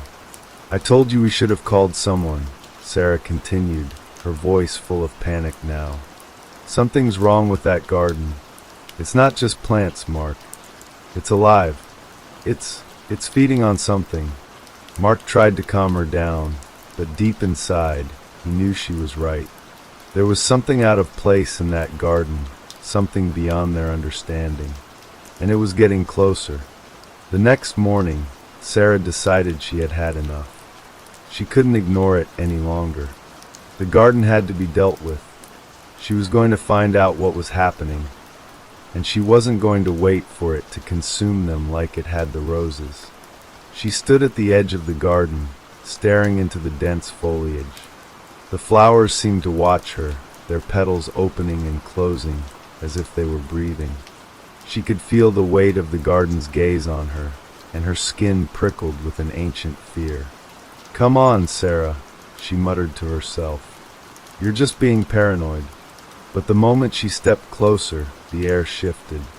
The ground beneath her feet hummed, a deep, vibrating pulse that made her feel as though she were standing on the edge of something terrible. "Sarah, don't!"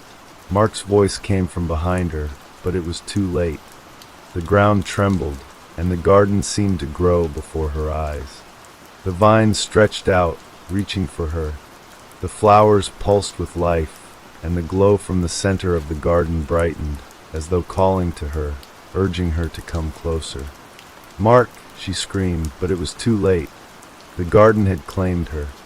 Mark rushed forward, but as he reached for Sarah, the vines shot up, wrapping around her legs, pulling her into the ground.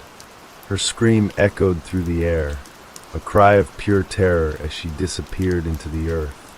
Mark stood frozen, his body trembling, his heart racing. The garden had claimed his wife, just as it had claimed the roses before them. It had taken root, and it would take him too if he wasn't careful. He ran for the house, slamming the door shut behind him. He couldn't stay in Blackwood. He couldn't stay in this house. But as he looked out the window, he saw something that made his stomach drop. Timmy, standing in the middle of the garden, his eyes glowing with an unnatural light. Timmy's smile was the last thing Mark saw before he turned and fled into the night, leaving Blackwood behind forever. But the garden remained, waiting for the next soul to feed it. The air in Blackwood remained thick with an unsettling tension. The garden continued to grow, its dark vines twisting ever outward, claiming more and more of the once pristine suburban streets. It spread silently, as if it were some creeping nightmare that no one could escape, its roots burrowing deep beneath the ground, poisoning everything in its wake. The streets that had once been vibrant with life were now eerily quiet, save for the occasional, distant hum that seemed to emanate from the very earth beneath their feet. The Devereaux were gone, but Blackwood was not free. The garden had not finished its hunger. It never would. Weeks passed. The whispers about Blackwood began to spread further. Now they reached other towns, neighboring communities, and even cities. There were rumors about the cursed garden, about families disappearing without a trace, about something wrong with the very soil of Blackwood. But those who listened didn't believe it, not really. After all, Blackwood was just a small suburban neighborhood. Nothing more than a dot on the map. Nothing more than a faded memory of the life that had once existed there. Until one day, a new family moved into the house on the corner. The house that had once been the home of the Roses. The house that had once been the home of the Devereaux. And they too were unaware of what awaited them. The Thompsons, Kyle, a young architect, and his wife Olivia, a doctor, were eager to start their life in Blackwood. They had searched for the perfect place to settle down, and when they stumbled upon the house on Rose Avenue, they knew they had found it. The price was right, the location was ideal, and the house itself was beautiful, old but with character. They had no reason to believe that the neighborhood had a dark secret buried deep within its soil. The first few days were uneventful. They unpacked, settled in, and began to make the house their own. They admired the charm of the old windows, the creaky floors, and the faded wallpaper, which, despite its age, added a sense of warmth and nostalgia to the space. Olivia often sat by the window, looking out over the sprawling garden that stretched out from the house next door.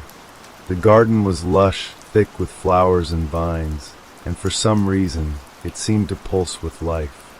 But soon, things started to feel off. Subtle things at first. The hum. The way the plants seemed to grow faster, almost unnaturally so, as if they were being fed by something other than sunlight.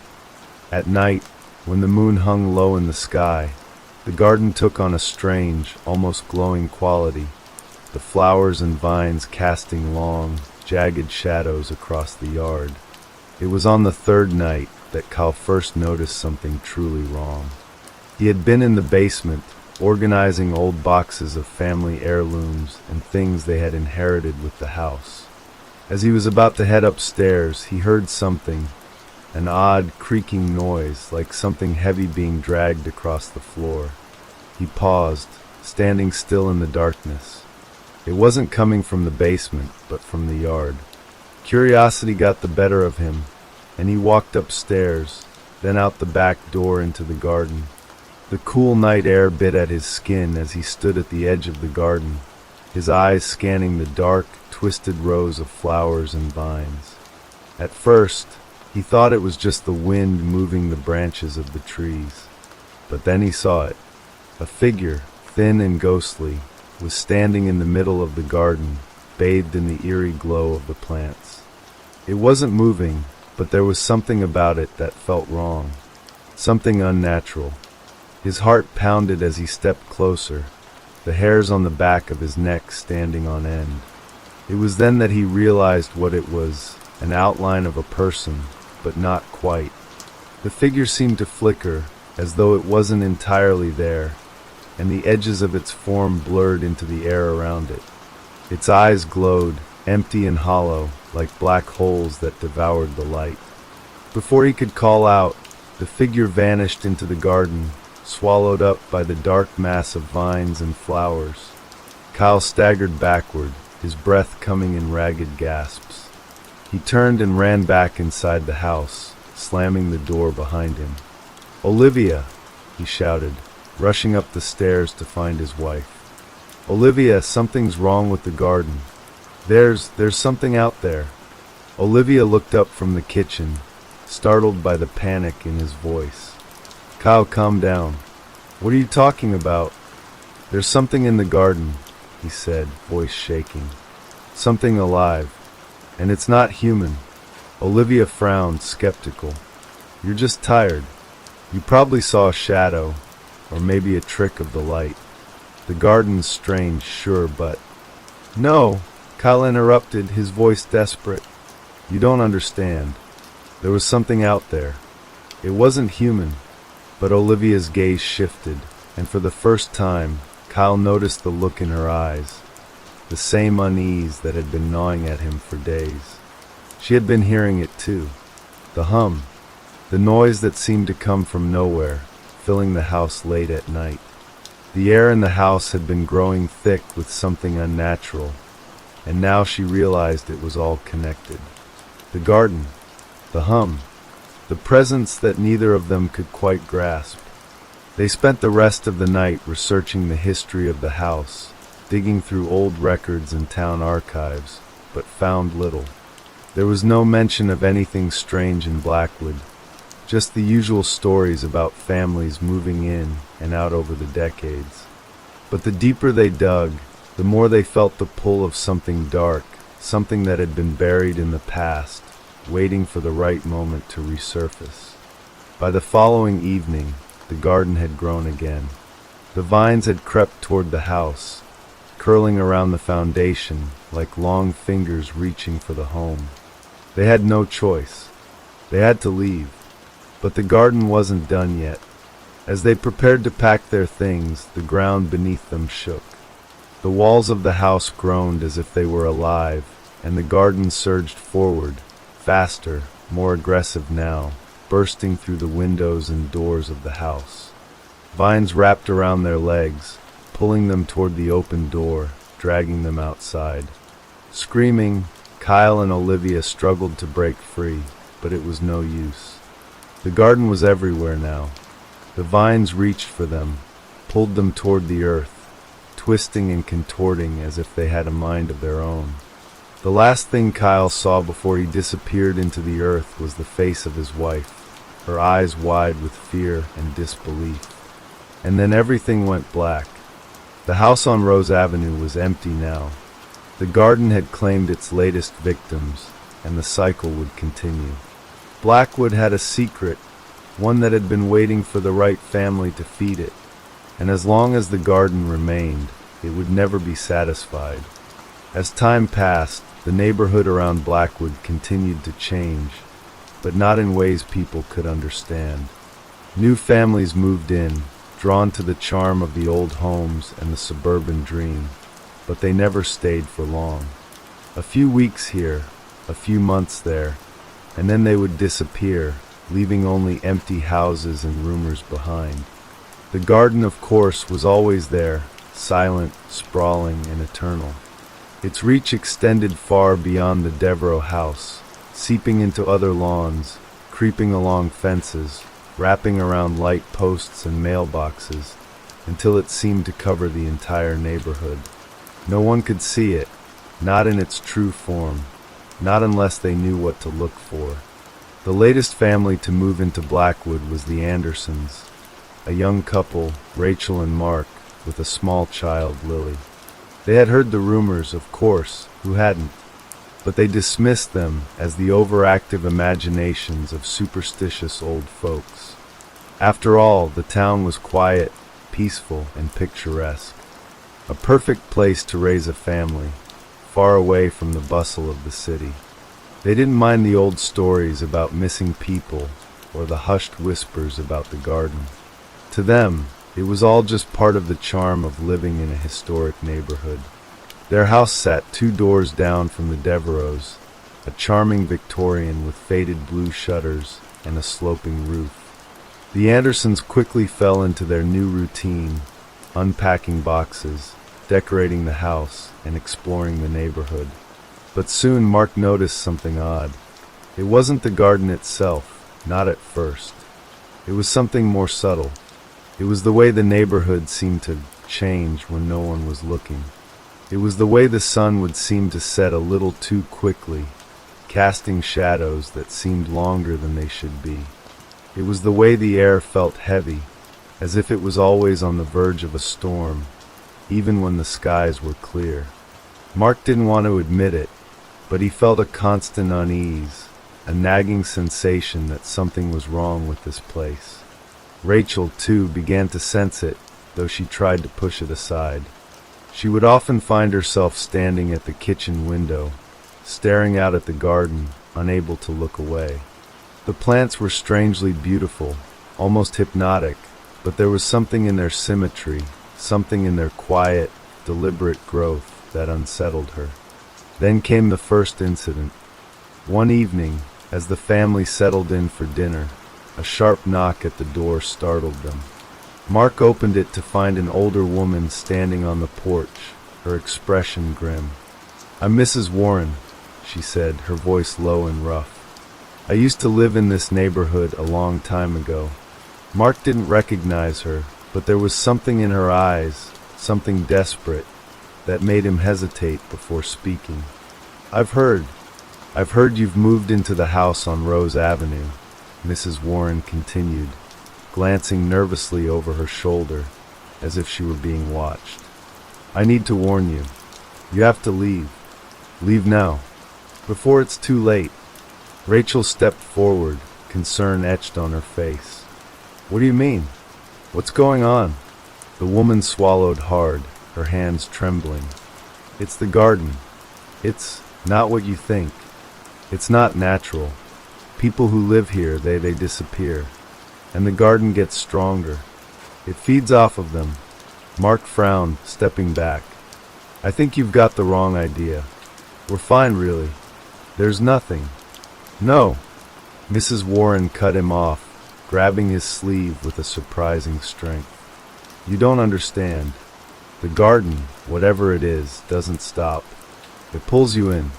It's a curse, a hunger. And once it has you, it won't let you go." Mark pulled away, his patience wearing thin. "We're fine. We don't need. You'll see. Soon you'll see," the woman said, her voice quivering. She turned and staggered down the porch steps, disappearing into the night. Rachel stared after her, unsure whether to feel sympathy for the woman or irritation at her wild words. But the look in Mrs. Warren's eyes had lingered with her, even after the door was shut. Something about her was genuine, frantic even. And though Rachel tried to shake it off, a part of her began to wonder, what if there was some truth to the old woman's warning? The very next day, Mark noticed something peculiar. The garden, which had seemed harmless at first, was now spreading even further. Vines crept beneath the fence line and onto their yard. In the early morning light, he could swear he saw something moving within the garden, something just beyond his sight, slithering between the plants. But when he blinked, it was gone. Later that evening, when Rachel stepped out to water the plants, she was struck by the overwhelming sense of déjà vu. It was as if she had been here before, doing this same thing, watering the garden, tending to the flowers, but the flowers were not hers. The vines, they weren't hers, yet they were there, twisting and bending in the most unnatural ways, as if the garden had been waiting for her all along. Her heart began to race. She took a step back, eyes darting nervously around the yard, but there was no one there. No one but the plants. As the days passed, it only grew worse. The feeling of being watched, of something lurking just beyond the reach of her vision, gnawed at Rachel's sanity. She stopped going outside as often. The garden, however, didn't stop. It kept growing, its tendrils creeping deeper into their yard. The air grew thick and heavy, and a constant low hum filled the air, a sound that seemed to emanate from the very soil beneath their feet. One night, when Lily was in bed, Rachel went outside to confront the source of her growing unease. Her breath came in short bursts as she walked toward the garden, determined to end this madness. But when she reached the edge of the garden, she froze. There, standing in the center of the yard, was a figure. A shadowy silhouette, tall and thin, draped in shadows that moved and shifted. It was looking directly at her. Rachel's heart skipped a beat. It wasn't human. It couldn't be. Before she could scream, the figure began to melt into the earth, as though the garden itself was swallowing it whole. And with that, Rachel understood. The garden was alive. It was feeding, and it was far from done. She turned to run inside, but the ground beneath her feet shook violently, and the vines shot up like snakes, wrapping around her legs, pulling her toward the garden. Desperate, Rachel clawed at the earth, trying to free herself, but it was too late. The garden had already claimed its next victim. Mark arrived just in time to see his wife being dragged into the earth, her screams swallowed by the earth as the garden closed around her. He reached out to her, but the vines were too strong, too relentless. It was as if the garden itself had a mind of its own, a hunger that could never be satisfied. He screamed her name, but it was no use. The garden claimed her with a final, deafening silence. And as Mark stood there, helpless and broken, the garden grew taller, darker, and hungrier. It was not finished yet. It would never be finished. Mark stumbled back, his legs shaking, eyes wide with horror. He tried to tear at the vines, desperate to reach Rachel, but the tendrils only grew stronger, their grip tighter. Every second that passed felt like an eternity, the sound of the earth swallowing his wife still ringing in his ears. His body refused to move, frozen in place, as if the very ground beneath him was holding him captive. Then a voice, a low, guttural whisper, cut through the air. "You shouldn't have come." The words were barely audible, like a shadow on the wind, but they were unmistakable. Mark whipped his head around, his heart racing. In the dim light of the fading moon, he saw the figure again. The same tall, thin silhouette, standing just beyond the garden, its form now partially visible. It was as though it was made from the darkness itself, a figure that shouldn't be able to exist. It was a presence, not a person, something far older than any human could comprehend. Mark's throat tightened, but the words finally came. "Who are you?" The figure stepped forward, its movements slow and deliberate, like a predator sizing up its prey. "I am the keeper of this place," it said. Its voice was smooth, yet carried an edge of malice, as if the very words were sharp enough to cut through him. "The garden, it's not just a garden. It's a prison, a place where souls are kept, federal used." Mark's mind raced. "What do you want with us? Why Rachel? Why my family?" The figure tilted its head slightly, as if amused by his confusion. "It has always been this way. The garden takes what it is given.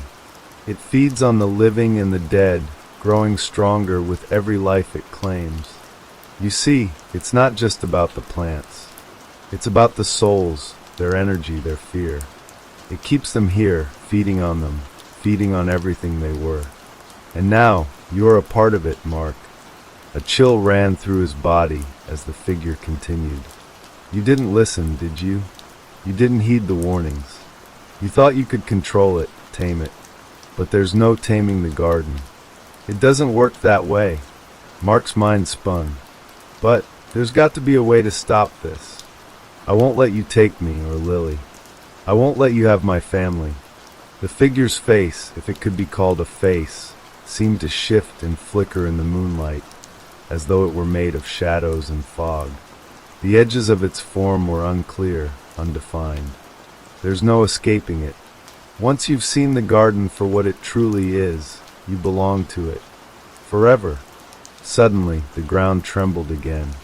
Mark fell to his knees, clutching at the earth as he felt a sharp, searing pain shoot through his chest. He gasped for breath, his vision blurring as the tendrils of the garden reached toward him, encircling his body. "No!" Mark screamed, his voice hoarse. "I won't let you do this." But the garden was relentless. It pulled him closer, and the world around him seemed to warp and twist. The garden had him now, just as it had taken Rachel. And soon, it would take everything else. As Mark was pulled deeper into the soil, the figure stood there, watching, an eerie stillness settling over the yard. The moon cast long shadows over the garden, which now seemed to pulse with a life of its own, growing stronger, hungrier. Inside the house, Lily lay in bed, completely unaware of the nightmare unfolding just outside her window. Her world was still safe, untouched by the darkness that had claimed her parents. But that wouldn't last long. For now, the garden had claimed two souls, and it was growing stronger. It was only a matter of time before it reached out for more. The neighborhood, once peaceful and quiet, was now bound to the garden, its residents lost in its endless hunger. The garden, ancient and twisted, would never stop feeding. It would never stop growing, and those who lived in its shadow were nothing but fuel for its eternal hunger. The silence of the night was broken only by the soft rustle of the leaves as the garden continued to grow, its roots reaching out, spreading further into the homes, into the souls of those foolish enough to believe they could escape it. The curse of the neighbor's garden would never be broken, and it would never be forgotten. As the days passed, the garden continued its relentless growth. It seemed to take on a life of its own, a slow and deliberate expansion that reached out to every corner of the neighborhood, inching closer to other homes. No one seemed to notice at first. The plants were simply growing a little faster than usual, some neighbors would say. But deep down, everyone who had been in the area long enough knew better. There was something unnatural about it. It wasn't just the speed at which the garden expanded, but the quality of the air itself. The neighborhood began to feel oppressive, heavy with an unspoken tension that couldn't be shaken off. Lily, now living alone in the house, had no idea what had happened to her parents. She awoke each morning to find the house silent and still. No laughter filled the air, no footsteps echoed through the halls. It was the quietest she had ever known it to be. She often wandered from room to room, searching for any trace of her parents, calling out their names, but only the haunting silence would answer her. The house itself seemed to be shifting, growing colder, darker. The walls creaked and groaned as though they were alive, trapped in their own eternal torment. Sometimes, Lily would catch sight of strange shadows in the corner of her eye, flickering, moving just beyond the reach of her vision. And at night, she could hear a low, distant hum, as though something was growing beneath the floorboards, something far deeper than the foundations of the house. One night, as she lay in bed staring at the darkened ceiling, she heard it, a soft whisper, barely audible but unmistakable. "Lily!" Her heart skipped a beat, and she sat up, listening. The whisper came again, closer this time, more urgent. "Lily!" She leapt out of bed, her feet stumbling against the cold floor as she rushed toward the source of the sound. It was coming from the garden. Without thinking, she ran to the back door and flung it open, her breath coming in panicked gasps as the cool night air rushed in. The garden was more alive than ever. The vines had grown thick and twisted, their tendrils reaching high into the trees, as if searching for something to latch onto. The flowers, once colorful and vibrant, had become sickly and pale, their petals curling as though in agony. And then, standing at the very edge of the garden, she saw it. A figure, a tall, thin silhouette, barely visible in the darkness. It was so still, It could have been part of the trees themselves, but Lily knew it wasn't.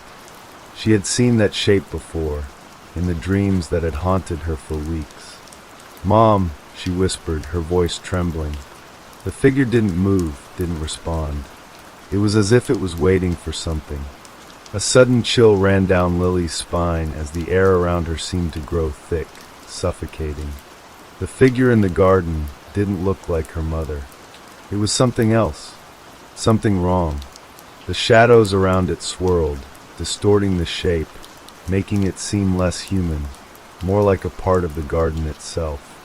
Her body went cold as she stepped backward, but her legs felt heavy, as if the ground itself was holding her in place. The whisper came again, louder this time, closer. "Lily!" Without thinking, Lily turned and ran. Her feet pounded against the earth as she dashed back into the house, slamming the door behind her. She pressed her back against it, panting, eyes wide in terror. Her mind screamed at her to leave, to get away from the house, from the garden, but something kept her rooted to the spot. And then a soft knock. Her breath caught in her throat. It was gentle, almost polite, as though the visitor on the other side of the door had all the time in the world. Lily hesitated. Her heart pounded in her chest, her hands shaking uncontrollably. Slowly, she approached the door, feeling the weight of the silence pressing in on her. She reached out, her fingers brushing against the cold wood. And then, with one final, trembling breath, she opened the door. There, standing in the threshold, was a familiar face. Her mother's face. But her mother's eyes were different. Hollow. Empty. "Mom," Lily whispered, voice breaking as she took a step forward. Her mother smiled, but it wasn't a smile that Lily recognized. It was wrong. It was wide and too sharp, a grin that stretched unnaturally. "Lily," her mother whispered, her voice sounding hollow, as though it came from somewhere far away. "It's time." Lily's heart raced, panic clawing at her chest. No, you're not Mom. You're not her." The figure stepped forward, its footfall too quiet, too measured. And then Lily saw the garden behind her mother, the vines creeping through the doorway, wrapping around her legs, pulling her toward it. The same vines that had swallowed her father, had taken him into the earth. "No!" Lily cried, stumbling back into the house. She slammed the door, but the vines didn't stop. They pressed against the door from the outside, their relentless pressure bending the wood inch by inch. The house groaned. Lily turned and ran for the stairs, but as she ascended, she felt the temperature drop. Her breath fogged in front of her as the darkness grew thicker, deeper. Shadows writhed on the walls, curling around her, reaching for her. And then, from the floor below, came a voice, a low, guttural murmur. "Lily!" It was the figure again, the one from the garden, the one who had once whispered to her parents. She didn't stop running. Lily dashed into her room, slamming the door behind her, her back pressed against it. Her heart pounded so loudly she could hardly hear the whispers that began to fill the air.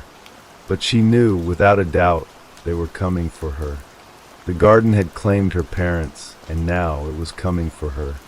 She sank to the floor, her body trembling as the whispers grew louder, closer. They filled the room, surrounding her, until she could hear nothing else.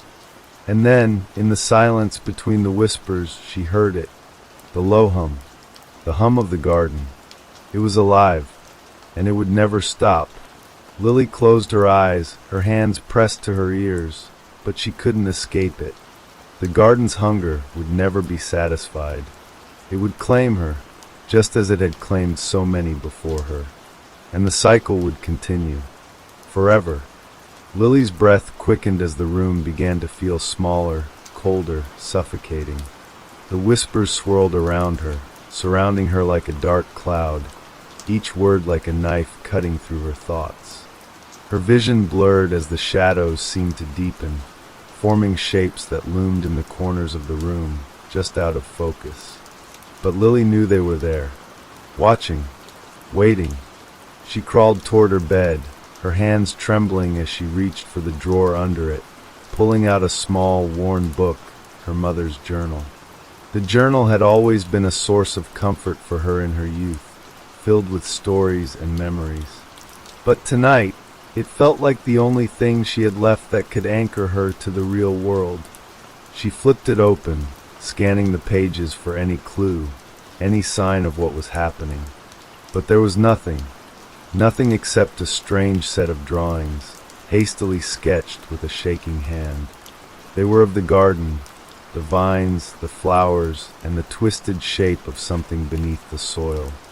But the most chilling part was the last drawing. A face emerging from the garden, eyes wide with terror. It looked so much like Lily. A noise outside her door made her jump. It was soft, like a tap, but it was enough to send a cold wave of dread through her. She stood up, holding the journal to her chest, the weight of it almost suffocating. The knock came again, this time louder, more forceful. "Lily!" The voice was unmistakable. It was her mother's voice, but it was wrong, like a mockery of everything Lily had known. The voice was rasping, strained, as though something was forcing it through gritted teeth. It called to her again, the words now slithering beneath the door. "Lily, come back to me." Lily's mind raced. She couldn't stay here. She had to leave. But where would she go? The garden was everywhere, its tendrils reaching beyond the confines of the yard, twisting into the very air around her. No matter where she ran, it would follow. It always did. As the door handle rattled, the room seemed to close in on her. The shadows on the walls grew more distinct, more solid, as if the room itself was becoming a part of the garden, the vines creeping toward the edges, curling around the walls, encircling her. Suddenly, a loud crash echoed from downstairs, followed by a series of muffled thumps. Lily froze, her heart leaping into her throat. Someone or something was in the house. She backed away from the door, her hands trembling as she searched the room for anything she could use. Her eyes landed on the window, the darkness beyond beckoning her. She didn't think twice. With shaking hands, she grabbed the edge of the curtain and yanked it open. The night air rushed in, cold and heavy, as though the world outside had turned to ice. But Lily could see it now, the garden, sprawling out in front of the house, its vines twisting into the air, a thick, black mass of movement that felt alive. And standing at the center of the garden, in the moonlight, was the figure. The same figure she had seen before, its shape now clearer than ever, its form stretching unnaturally in the darkness. The figure seemed to turn toward her, as though it had been waiting for her. Lily's body reacted before her mind could process what was happening. She rushed to the window and threw it open, her feet barely touching the ground as she jumped. She landed in a roll, the cold grass biting into her skin as she scrambled to her feet. The garden stretched before her like a vast, empty void, the tendrils of the vines stretching out, grabbing at her. She ran. She ran as fast as her legs would carry her, the air around her thick with the smell of earth and decay. The whispers of the garden followed her, taunting, beckoning her back. The ground seemed to shift beneath her feet, as if the earth itself was alive, trying to pull her down. But Lily didn't stop. She couldn't. Not until she was out of the reach of the garden, out of the grasp of whatever it was that had claimed her parents. As she ran, she heard the low hum again. It was louder now, vibrating in her chest, in her bones. The garden was close. She could feel it. She pushed harder, her breath ragged, but it wasn't enough. The ground trembled beneath her. Before she knew what was happening, the earth beneath her feet split open. Her heart stopped as the tendrils of the garden erupted from the soil, reaching for her, grabbing at her ankles. She screamed, kicking and struggling, but the vines were too strong. They pulled her down, dragging her back toward the darkened garden, toward the center of the terror that had already claimed so many. As she fought, she saw the figure again, standing in the distance, watching her with those hollow eyes. It was coming for her. The whispers grew louder, swirling around her, suffocating her. She could feel herself being pulled under, into the soil, into the heart of the garden, where there would be no escape. "No!" Lily screamed, her voice raw. "I won't go back. I won't." But the garden didn't care. The last thing she saw before the darkness overtook her was the twisted face of the figure, its grin wide and knowing. And then nothing.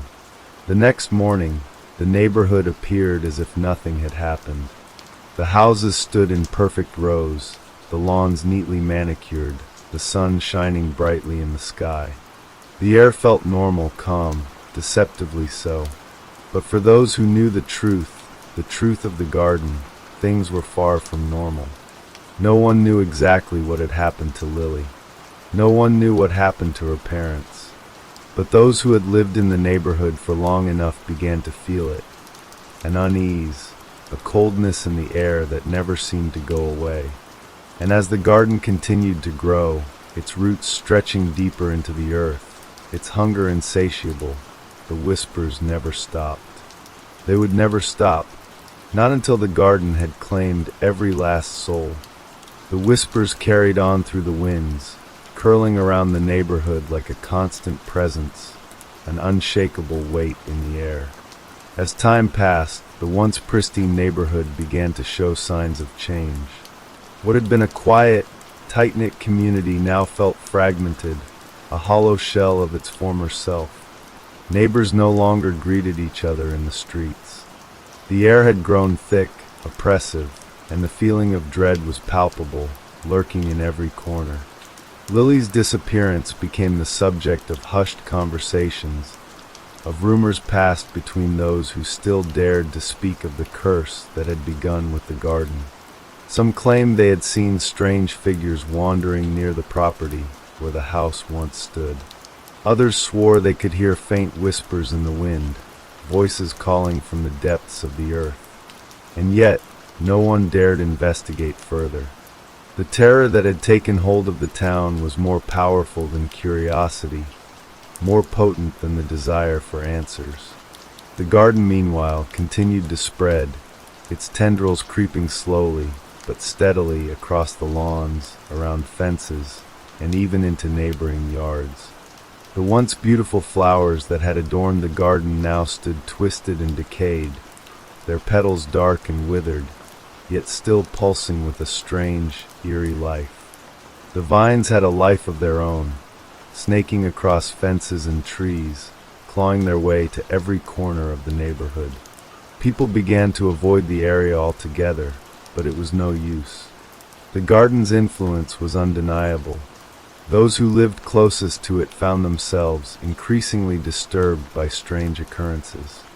A child would wander too far into the garden and vanish without a trace, only to return days later, eyes hollow, as if they had witnessed something far worse than the world had ever meant to show them. The Thompsons, who had lived next door to the garden for years, were among the first to notice that something had changed. Their dog, once playful and full of energy, had started acting strange. At first, it was just small things, growling at seemingly nothing, barking at the fence that separated their yard from the garden, or refusing to go outside after dark. But as the days passed, it grew worse. The dog would scratch at the door, whining to be let inside, its eyes wild with fear. Then, one morning, the Thompsons woke to find the dog gone. There were no signs of a struggle, no trace of its collar or any fur, but they knew deep in their bones, that the garden had claimed it. Mrs. Thompson, once a pragmatic woman, could no longer dismiss the strange events that had plagued the neighborhood. She had heard the whispers, too, the voices in the wind, the call of something waiting just beyond the garden's boundaries. She knew it wasn't just the garden that was changing the town. It was the darkness that had taken root in the very soil. That same night, The Thompsons were awakened by a sound, a soft scratching at their door. It started as a faint noise like nails against wood, but soon it grew louder, more insistent. Mr. Thompson, his heart pounding, reluctantly got out of bed, careful not to wake his wife. He opened the door, and there, standing in the hallway, was the dog. But it wasn't the same dog. Its fur was matted, its body unnaturally stiff, its eyes empty. The dog's skin seemed to hang loosely from its bones, as though it had been dead for days, yet somehow still stood on its feet, its gaze locked on Mr. Thompson. It didn't move. It didn't bark. It simply stared. The Thompson screams filled the house as the dog slowly turned and walked back down the hallway, its footsteps eerily silent, as though the floor beneath it had become part of the very garden itself. Mrs. Thompson, clutching her husband in terror, could only watch as the dog disappeared into the darkness of their home. For weeks after that night, no one saw or heard from the Thompsons again. As the days passed, the garden's hold on the neighborhood only grew stronger. It wasn't just the people who were affected. It was the very fabric of the town. Buildings began to crumble. Streets cracked. The very air became thick with the scent of decay, a constant reminder of the thing that was spreading beneath the soil. And through it all, the whispers never ceased. Despite the horrors surrounding them, the remaining residents of the town began to take matters into their own hands. A group of people, desperate for answers, decided to confront the source of the terror. They gathered late one night, armed with flashlights and makeshift weapons, determined to reach the heart of the garden. The closer they got, the more intense the whispers became. They could hear the faint, eerie murmurs echoing from the depths of the earth, voices calling them toward the garden's dark center. It was as if the very ground beneath them was alive, urging them forward, urging them to follow. But when they reached the heart of the garden, they found something far worse than they had ever imagined. At the center of the twisted vines was a clearing, and in the clearing stood an altar, an ancient stone structure, half covered in vines, its surface cracked and weathered by time. And on the altar lay the body of a man, but not just any man. It was Mr. Thompson. His body had been drained of life, his skin pale and cracked, his mouth open in a silent scream. But what was truly terrifying was the sight that met their eyes.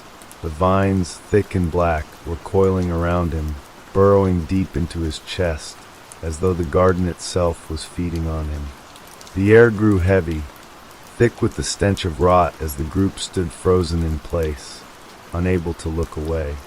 The whispers swirled around them, louder now, urgent, as though they had finally reached the heart of the curse. And then, without warning, the ground beneath them began to tremble. The vines moved, thrashing and twisting, breaking free of their roots as though the garden itself was awakening. The ground cracked open, and from the earth emerged something that had been waiting. A shadow, a shape, something far darker than any of them had anticipated. It stepped forward, its form shifting and warping, becoming something less than human, less than animal, something born from the very heart of the garden, something that had fed on the fear, on the death, of every soul it had claimed. The group tried to run, but it was too late. The vines wrapped around their legs, pulling them toward the center, toward the darkness. The whispers rose to a deafening crescendo, their words now clear and unmistakable. "Welcome home." And in the distance, in the heart of the cursed garden, the figure of Lily stood watching. Her face was blank, empty, a smile stretched too wide, too sharp. She didn't speak, but her eyes, hollow, empty, locked onto the newcomers. The garden had claimed them all. The whispers had been waiting for them, and it would never stop. It would never let them go. It would grow forever, until there was nothing left but the garden and the whispers. The town, once a quiet and peaceful suburb, had become something unrecognizable. People who still dared to live in the neighborhood could feel the oppressive weight of the garden's presence, an unseen hand squeezing the life from the streets. The air was thick, as though the garden itself had rooted into the very atmosphere, poisoning everything it touched. But the truth was, the curse wasn't just about the garden. It wasn't just about the vines that crept through the soil or the figures that stalked its shadows. The garden had taken on a life of its own, growing, shifting, evolving. It had spread beyond the physical boundaries of the yard, its tendrils weaving into the hearts of the people, infecting their very souls.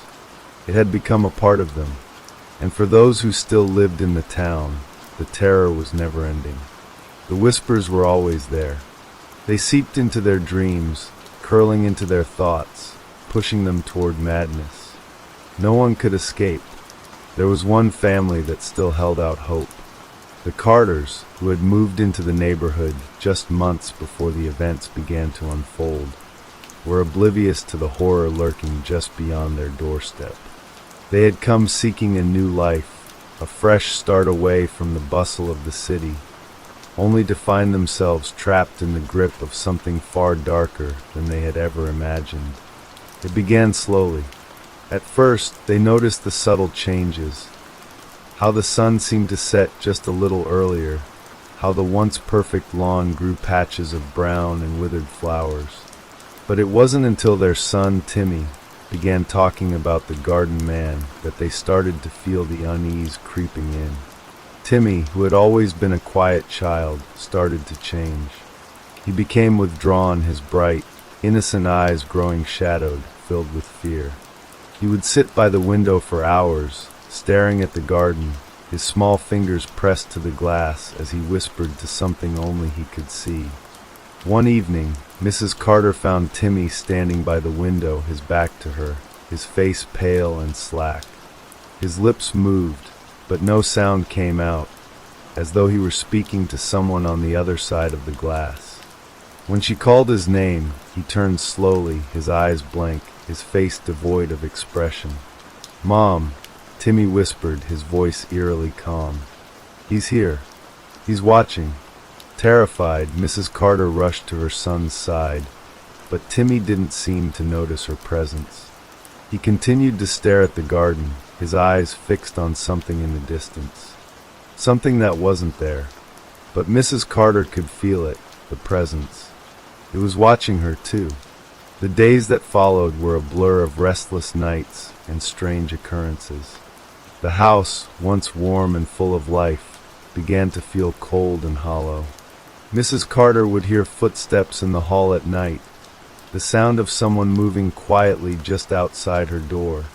But when she opened it, there was no one there. And then the nightmare started. They came every night, dark, suffocating dreams filled with shadows and whispers. Mrs. Carter would wake up in the dead of night, her skin slick with sweat, her heart pounding in her chest. She couldn't escape them. The dreams followed her, no matter where she went. Timmy's behavior worsened. He stopped talking altogether, his once vibrant spirit now a shell of the child he had been. He no longer played with his toys or interacted with the family. He sat in the corner of the room, rocking back and forth, his eyes fixed on the empty space around him, as though something were there, something that only he could see. It was on the night of the full moon that the final act of terror played out. The Carters were sitting in the living room, the silence oppressive. The air felt thick, like a storm was brewing, but there were no clouds in the sky.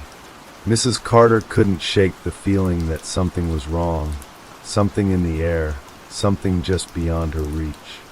It was like the house was holding its breath, waiting for something to happen. And then it did. A knock at the door. Mrs. Carter froze. It was a soft, deliberate knock, as though someone knew exactly when to strike. She glanced at her husband, but he didn't move. He just sat there, his eyes wide, staring straight ahead. The knocking came again, louder this time. But there was no one at the door. She stood up slowly, her hands shaking, her breath caught in her throat. She moved toward the door, every step heavy with dread. When she opened it, there was no one there. But something was wrong. She could feel it in the air. The air felt colder, and the garden was different now. The once neat rows of flowers were twisted, wild, as if they had grown uncontrollably overnight. The vines were thick, almost pulsating, as though they were alive. And standing at the edge of the garden, watching her, was a figure. The same figure from the nightmares. It was Lily, but she was no longer the girl Mrs. Carter had seen in the garden all those weeks ago. Her face was twisted, contorted with something unnatural, and her eyes were empty, hollow, as though the life had been drained from her long ago. She didn't speak. She didn't move. She just stood there, watching with that unblinking stare. Behind her, the garden seemed to come alive, the tendrils of the vines reaching toward the house, crawling along the ground like snakes. "No," Mrs. Carter whispered, backing away from the door. "No, no." But it was too late. The vines shot toward her, wrapping around her legs, pulling her toward the open doorway. She screamed, clawing at the air, but her cries were swallowed by the earth. Her husband didn't even try to help. He just watched, his expression blank, as if he had already given in to the garden's pull. Timmy appeared in the doorway then, his face pale, his eyes wide with fear. He said nothing as he stepped toward the door, his small hand reaching for the vines. And when Mrs. Carter looked into her son's eyes, she knew it was too late for him, too. The garden had claimed him as well. The last thing she heard, before the vines swallowed her whole, was the whispering, "Welcome home." And with that, the garden's curse continued to spread, claiming all who dared to stay in the once beautiful neighborhood. The whispers grew louder, more insistent, as the garden bloomed, its roots spreading deeper into the town, its tendrils wrapping around every soul it encountered. And it would never stop, not until every last person, every last trace of life had been consumed. The garden was eternal, and so was the darkness it held. It was always waiting for the next unsuspecting soul to wander too close, to hear the whispers, to feel the pull. And then it would claim them too. The end of story. I hope you enjoyed it, and if you fell asleep, then good night.